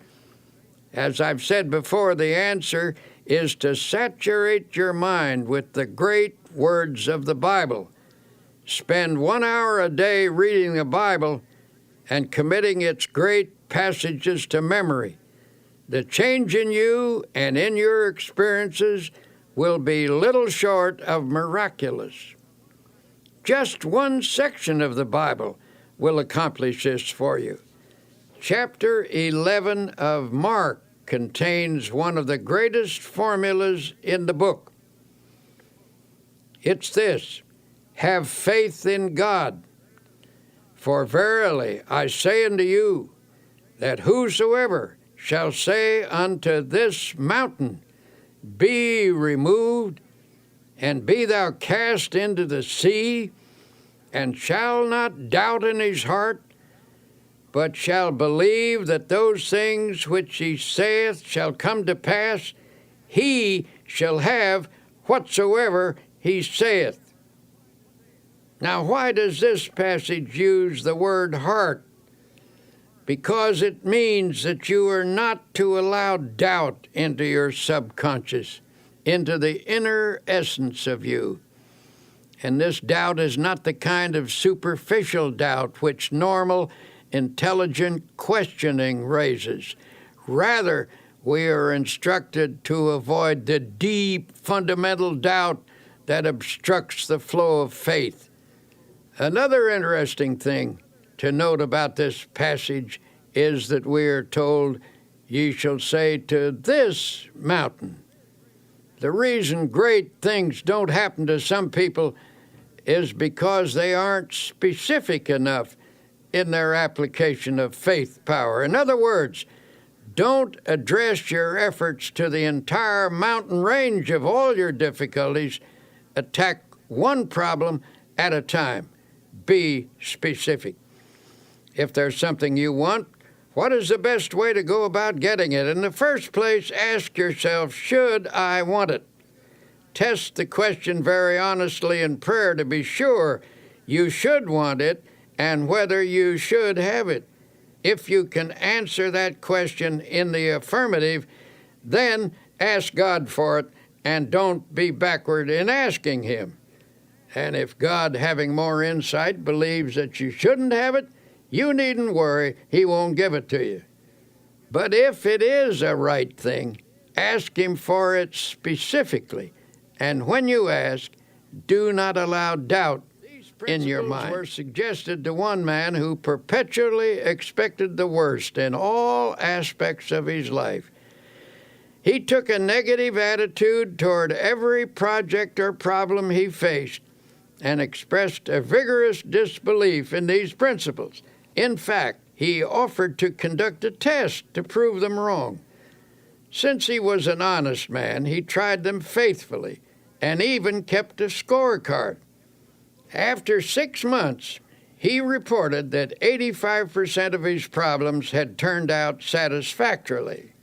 "I am now convinced," he said, "although I wouldn't have believed it possible. It seems to be true that if you expect the best, you are given some strange kind of power to create conditions that produce the desired results. From now on, I am changing my mental attitude and shall expect the best, not the worst. My test indicates that this is not a theory, but a realistic way to meet life's situations." May I say that I am very interested in you. So every day as you confront the problems of life, I suggest that you affirm as follows: I believe that God gives me power to attain what I really want. Never mention the worst. Never think of it. Drop it out of your consciousness. At least 10 times every day, repeat to yourself, I expect the best, and with God's help, will attain the best. If in the depths of your mind you visualize the best and employ the powers of faith and energy, you will get the best. If with all your heart, that is the secret. If with all your heart, that is to say, if you reach out creatively toward your heart's desire with your entire personality, your reach will not be in vain. So expect the best. Never think of the worst. Drop it out of your thoughts. Let there be no thought in your mind that the worst will happen, for whatever you take into your mind can grow there. So take in only the best. Nurture it. Concentrate on it. Emphasize it. Visualize it. Prayerize it. Surround it with faith. Expect the best at all times, and spiritually creative mind power, aided by God power, will produce the best. You have finished listening to these tapes. What have you heard? Simply a series of practical and workable techniques for living a successful life. You have heard a formula of belief and practice which should help you win victory over every defeat. Examples have been given here of people who have believed and who have applied the suggested techniques. But listening is not enough. Now please go back and practice each technique. They have been tested in the laboratory of spiritual and practical experience. When applied, they will work for you as they have worked for many. We may never meet in person, but through these tapes, I feel we have met. We are friends and partners, so believe and live successfully. Thank you, and best wishes always, Norman Vincent Peale.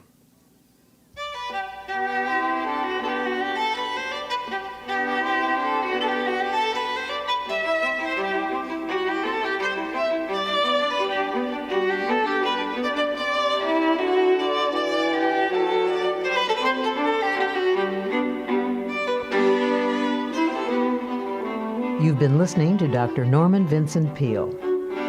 This has been a Simon & Schuster audio presentation. Recording engineer Ed Valentine, mixing engineer Gary Fink, writer Mary Bruton, executive producer Peg Combe. I'm Connie Goldman.